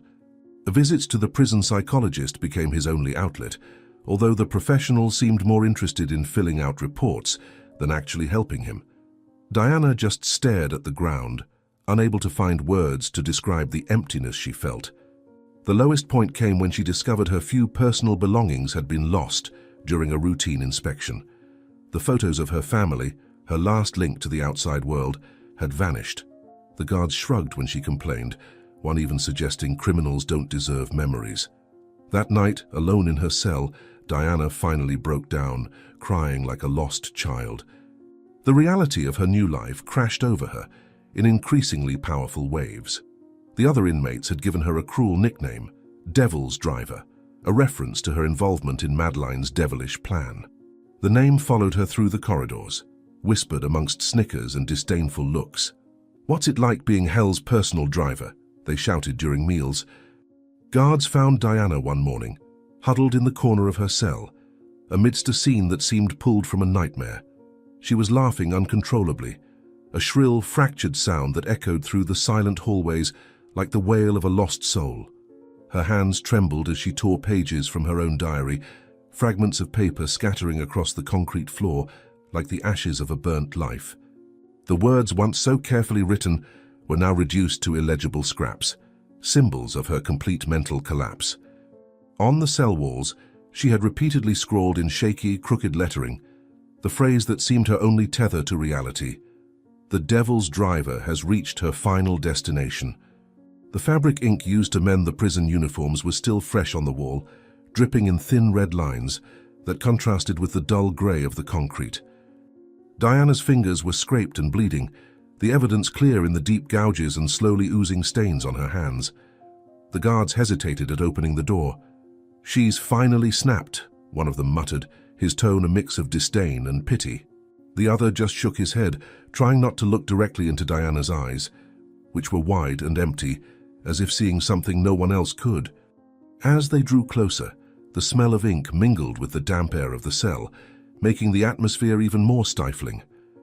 "Let's take her for evaluation," the second guard said, trying to hide the discomfort in his voice. As they held him by the arms to take him out of the cell, Diana offered no resistance. He seemed oblivious to what was happening around him, as if he were somewhere else, trapped in some dark corner of his own mind. But the laughter continued, a low and irregular sound that made the guard's hair stand on end. "He won't last long like this," one of them commented as they crossed the hallway towards the prison infirmary. In the darkness of the now abandoned cell, the words written on the walls remained as a silent echo of Diana's collapse. But even as the prison doctors evaluated his condition, he seemed to be far away, lost in a world where Madeleine was the only constant presence. "Madeleine," he murmured repeatedly, his voice almost a whisper, but laden with a weight that made those who heard him look away. For Diana, Madeleine's name was no longer a memory of love or desire. It was a curse, a symbol of everything he had lost and the man he had become. He repeated the name incessantly, as if trying to exorcise the demons she had left in his mind, but each repetition seemed only to deepen his madness. Madeleine, the woman for whom he had risked everything, was now the center of his nightmares, driving the car of his mind toward an abyss from which he would never emerge. The doctors tried to interact with him, but Diana did not respond. He lay on the stretcher, staring at the white ceiling of the infirmary with a glassy look, his lips still moving in an almost inaudible murmur. "He's in a catatonic state," said one of the doctors, as he jotted something down on a clipboard. "Probably a severe nervous breakdown. We'll monitor him, but I don't know if there's much we can do." As Diana remained silent, his mind was a whirlwind of images and voices. He saw Madeline clearly, her smiling face transforming into a cruel mask. He heard her laughter, loud and echoing, mingling with the sound of tires screeching on asphalt and the smell of gasoline. It was as if he were trapped in the back seat of a speeding car, unable to control the direction or escape the impending fate. The memory of his past life haunted him like a ghost. He saw himself behind the wheel, driving luxury cars through busy streets, the whole world within his reach. Madeline was always by his side, whispering promises of wealth and power, promises that now seemed as empty as he himself was. "She'll be big," she had once said with a smile that at the time seemed seductive, but now was only a bitter memory. He had believed her, and that blind faith had led him straight to this hell. In the infirmary, Diana was kept under constant observation. The guards commented among themselves, muttering about how he had been broken by Madeline. "He was an idiot," one of them said. "Thought he could play in their world and walk away unscathed." Another just shook his head. "Now he's paying the price. Maybe it's better this way." The words reached Diana like distant echoes, but he didn't react. His mind was too preoccupied with memories of Madeline. He began to mumble disjointed words, mixing past and present in an incoherent narrative. "I saw. I believed. She said it would be all right," he said, his eyes filling with tears that never fell. "But she lied, and she lied to me. And now I'm here. And she's behind the wheel." His words were fragments of a truth he couldn't process, but that consumed him from within. The doctors decided to administer sedatives to try to calm his tormented mind, but even under the influence of the drugs, Diana didn't stop mumbling. He repeated Madeline's name like a macabre prayer, each time softer, until his voice became just a whisper in the silence of the infirmary. "Madeline, Madeline." The sound was so faint that the guards began to avoid him, unable to bear the intensity of his despair. The days blurred together for Diana. He no longer knew where he was or how much time had passed. All that existed was Madeline's presence in his mind, a spectre that tormented him incessantly. He saw her everywhere, on the ceiling of the cell, in the shadows on the walls, even in the reflection of broken mirrors. She was always there, smiling, laughing, driving the car of his mind toward the abyss.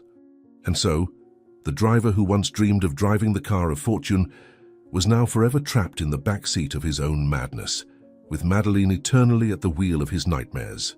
Diana's final fate was not only the prison where his body was confined, but the prison of his mind where every thought was a reminder of the price he paid for his blind ambition. The maximum security wing of the Dallas Psychiatric Hospital had a peculiar smell, a mixture of hospital disinfectant and hopelessness. In room 402, Madeline Blake, once the elegant wife of millionaire Lucas Whitmore, now lay motionless in a hospital bed, her body tethered to monitors and tubes, the result of her own plot turned against her.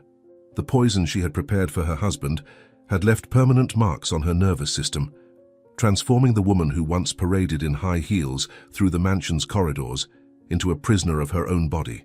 The constant beep of the cardiac monitors was the only music she heard now, replacing the soft melodies she used to play on her imported sound system.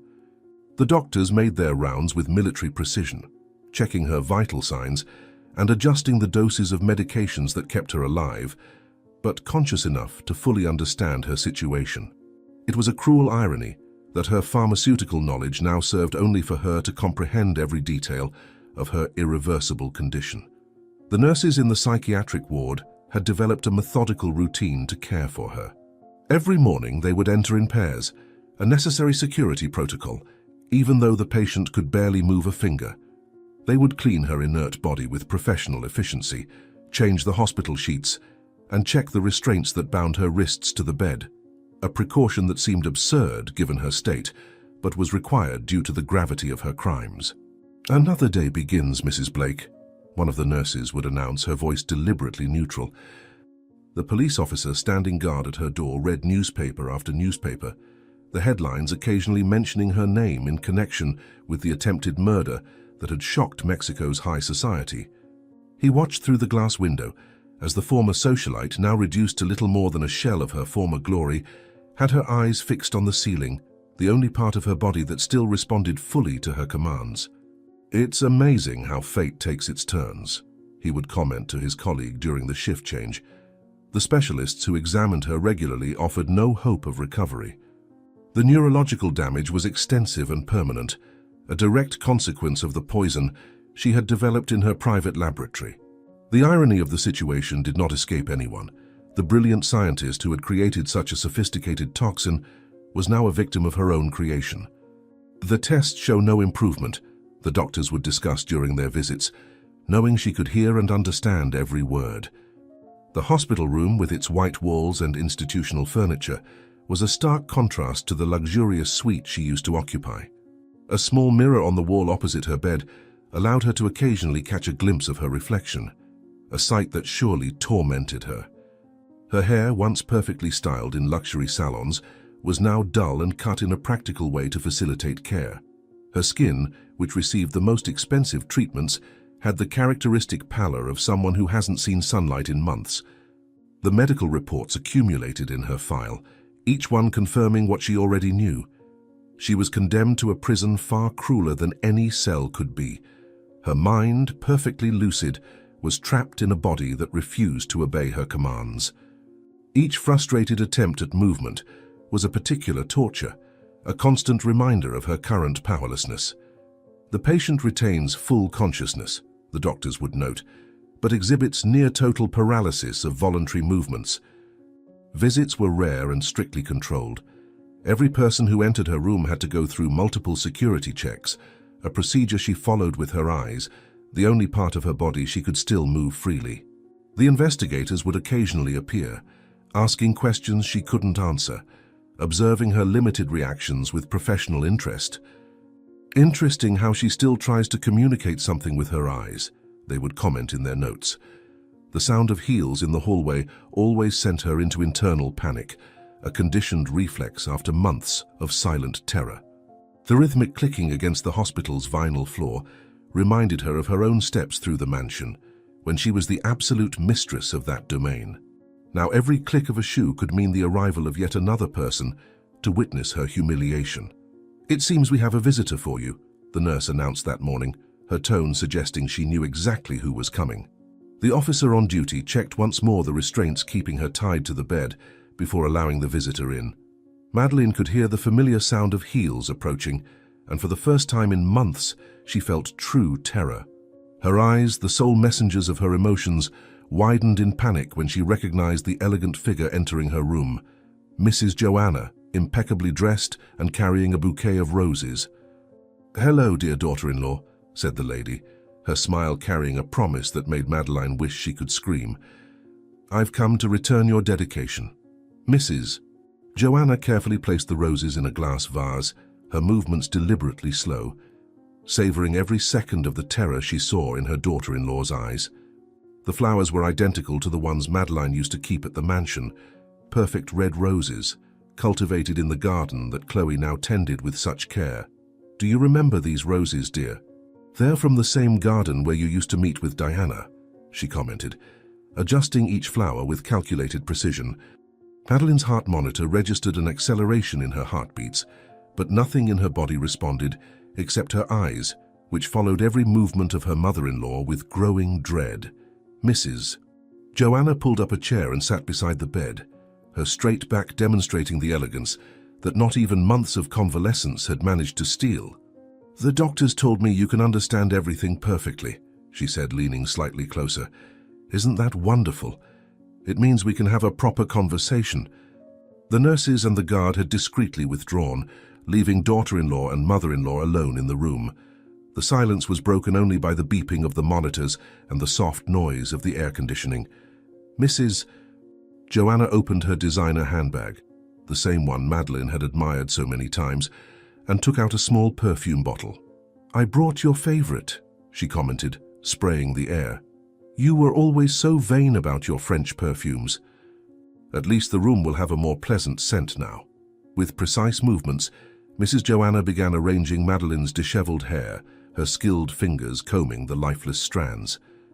You know, dear, I spent a long time thinking about what I would say when I could finally have this conversation with you," she continued, her voice carrying a sweetness that contrasted with the cruelty of her words. "But now, seeing you like this, I realize words are unnecessary. Your eyes tell me everything I need to know." Mrs. Joanna's fingers slid across Madeline's motionless face in a gesture that could seem affectionate to any casual observer. "It's interesting how life goes in circles, isn't it? You who considered yourself so clever, so superior, reduced to this, trapped in your own body, just as you tried to leave me." The heart monitor registered another spike of anxiety, but Madeline's body remained as still as a statue. "The doctors say you can live like this for many years," Mrs. Joanna went on, now arranging the bed linens with a disturbing meticulousness. "Decades, maybe. Just imagine, decades to reflect on your choices, on your unbridled ambition, on every moment you thought you could play with other people's lives without consequences." Her fingers smoothed every crease of the white fabric, as if she were preparing an altar for a particular sacrifice. The afternoon sun came in through the barred window, casting dancing shadows on the walls of the room. Joanna stood up and walked to the window, her heels echoing rhythmically on the floor. "Lucas is doing great, in case you were wondering," she said, turning to observe her daughter-in-law's reaction in her eyes. "The company has never been more prosperous. It's amazing how everything improved after you left our lives." Approaching the bed again, Mrs. Joanna leaned in until her lips almost touched Madeline's ear. "But don't worry, dear. I won't abandon you. I promise to visit you regularly, make sure you receive the best possible treatment. After all, you did the same for me, didn't you?" Her voice distilled a poisonous sweetness that made Madeline's eyes fill with tears of pure terror.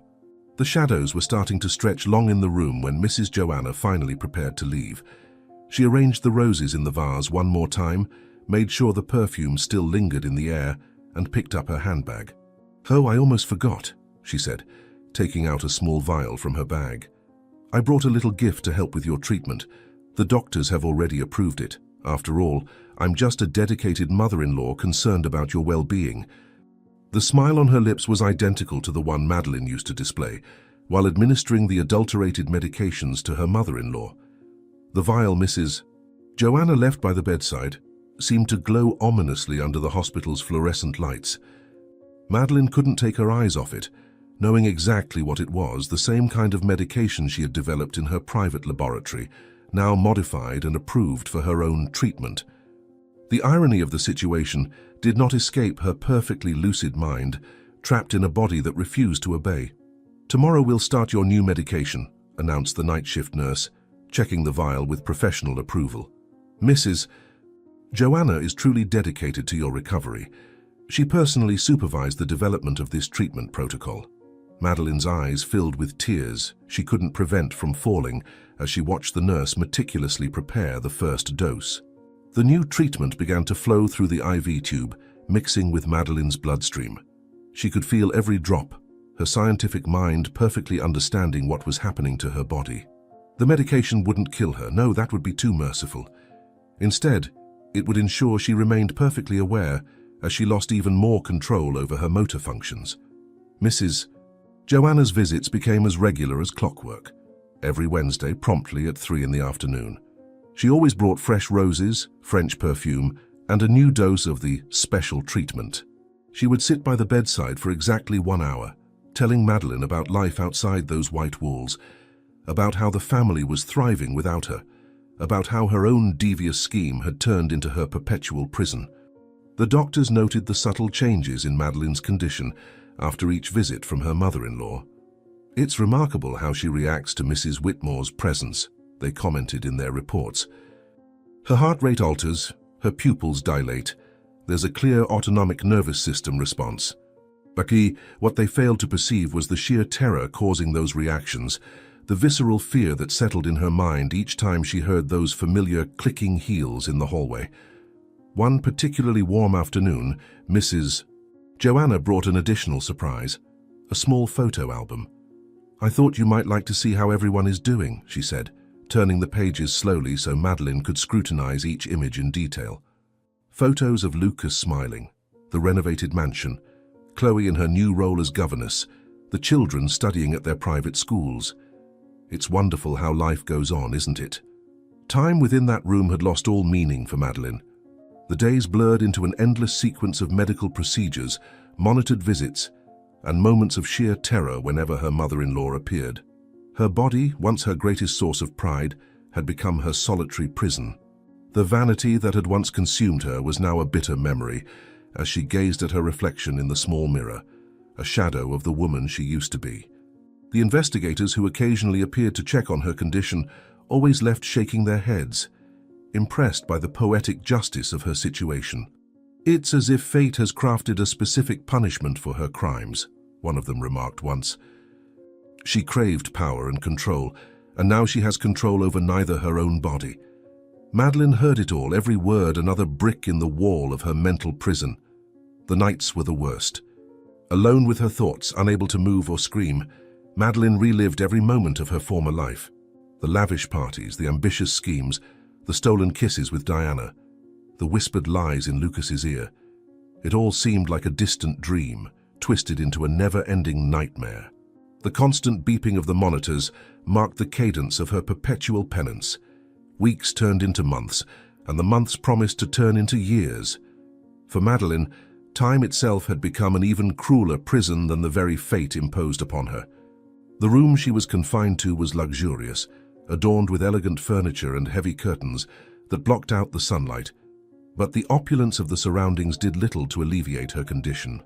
The silence was only broken by the ticking of the large clock on the wall and the firm footsteps of Mrs. Joanna, who came and went like a spectre, always carrying an air of malicious superiority. Madeline remained in her bed, a pale and motionless figure watching the world around her with wide, terror-filled eyes. Her body had become her own prison, unable to move or speak, leaving only her eyes as witnesses to her ruination. She could smell the fragrance of the fresh roses Mrs. Joanna brought on each visit, but the sweet scent of the flowers seemed to mock her, as if to say that even beautiful things now belonged to someone else. Mrs. Joanna maintained a meticulous ritual during each visit. Always impeccably dressed, she would bring a small vase with fresh roses and place it on the bedside table, carefully arranging the flowers as if they were on display in a museum. "Ah, Madeline, my dear," she would say, her tone dripping with irony. "These new flowers are so beautiful, aren't they? I picked them especially for you. After all, you deserve only the best, don't you?" And then, with a smile that never reached her eyes, she would sit by Madeline's side, watching her with an intensity that made the room feel even smaller. "Mrs." Joanna's words were always laced with a poisonous sweetness, a calculated kindness that only served to heighten Madeline's terror. "Don't worry, darling," she would whisper, adjusting the sheets around Madeline's motionless body. "I promise to take care of you with the same tenderness you showed me. We're family after all, aren't we?" With each sentence, her voice seemed to drip sarcasm, and Madeline's eyes would glisten with sheer terror as if she finally grasped the true meaning of poetic justice. Madeline's eyes were her only means of expression, and they conveyed a mixture of pleading and despair that Mrs. Joanna seemed to purposefully ignore. "You know, Mrs." Joanna would continue, rummaging through an elegant purse, "there's something beautiful in repaying what we've received, don't you think? You were always so generous with me, so it's only fair that I return the favor in kind." And with that, she would withdraw a small glass vial and a syringe, handling the instruments with an almost professional skill. The so-called special treatment administered by Mrs. Joanna was carried out with precision, but the true effect was far more psychological than physical. Madeline felt the needle piercing her skin, but the physical pain was insignificant compared to the torment of knowing she was completely at the mercy of her tormentor. Mrs. Joanna spoke relentlessly as she performed the procedure, as if she wanted to fill the silence with her own words. "Did you know these roses symbolize love and devotion? That's why I always bring them for you. I want you to know how much you mean to me." Her voice was sweet, almost melodious, but each word was a knife slowly twisting in Madeline's mind. Madeline's terror grew with each visit. She knew there was no escape, that her life was now controlled by Mrs. Joanna. a woman who seemed to delight in her downfall. The room, though luxuriously decorated, seemed to grow more and more oppressive, the walls closing in around her. Even the clock on the wall seemed to conspire against her, its incessant ticking a cruel reminder that time kept passing. But her situation remained the same. Mrs. Joanna never failed to mention the past during her visits, always finding a way to remind Madeline of the mistakes that had led her there. "You remember, don't you?" she would say, with an almost maternal smile. "You remember all the times you ignored me? All the times you treated me as if I were invisible? Well, now it's just the two of us, and I promise you'll have my full attention." Each word was a drop of poison, and Madeline, unable to respond, could only listen and feel the weight of regret growing within her. Madeline's days had become an endless cycle of silence and terror. Every time the door opened, her heart raced, knowing it was time for another visit from Mrs. Joanna. And every time the door closed, she was alone, trapped in a world of dark thoughts and painful memories. Mrs. Joanna's face was ever present in her mind, a constant reminder of her powerlessness. Madeline's eyes, which had once shone with ambition and determination, now reflected only the emptiness of someone who had lost everything. They were her only form of communication, but they were also a window into her soul, revealing the weight of her suffering. Mrs. Joanna seemed to feed on that look, as if each flicker of despair was a personal triumph. "You're so quiet today," she would say, feigning concern. "I hope you're not holding a grudge. After all, we're just evening the score, don't you think?" The irony was cruel, but Mrs. Joanna seemed to savor every moment. She would stay in the room for hours, sometimes just sitting beside Madeline, other times rearranging the flowers or reading a book aloud. But even these seemingly innocent activities were loaded with calculated intent. "This chapter is so interesting," she would say as she read. "It's about redemption. Perhaps you should listen carefully, dear. You might learn something." The roses, which Mrs. Joanna made sure to bring on every visit, had become a symbol of Madeline's torment. They were beautiful, perfect in their appearance, but their sweet scent was a constant reminder of her captivity. Each petal seemed to mock her, as if to say that beauty and freedom were beyond her reach. Deep down, Madeline knew there was no escape. She was trapped, not just physically but emotionally, in a web of regret and despair that she had helped create. Mrs. Joanna, with her soft voice and her relentless presence, was both her jailer and her judge, administering a punishment that seemed endless. And so the months continued to pass. The outside world became a distant concept for Madeline, something that existed only in her memories. Her only reality was the room, the roses, and the constant presence of Mrs. Joanna. "We're in this together, dear," Mrs. Joanna would say on one of her visits, with a smile that didn't reach her eyes. "Don't worry, I'll take care of you, just as you took care of me." The words hung in the air like a sentence, and Madeline's eyes, her only windows to the outside world, reflected the pure terror of someone who had finally grasped the true meaning of poetic justice. If you enjoyed this story, we invite you to like this video and subscribe to our channel. Your support motivates us to continue bringing exciting stories almost every day. Don't miss the next stunning narrative that's about to appear on your screen. We are immensely grateful to have you here with us. Now you can click on the links that are appearing on the screen right now. We have a special selection just for you, filled with valuable stories and guaranteed entertainment. See you there.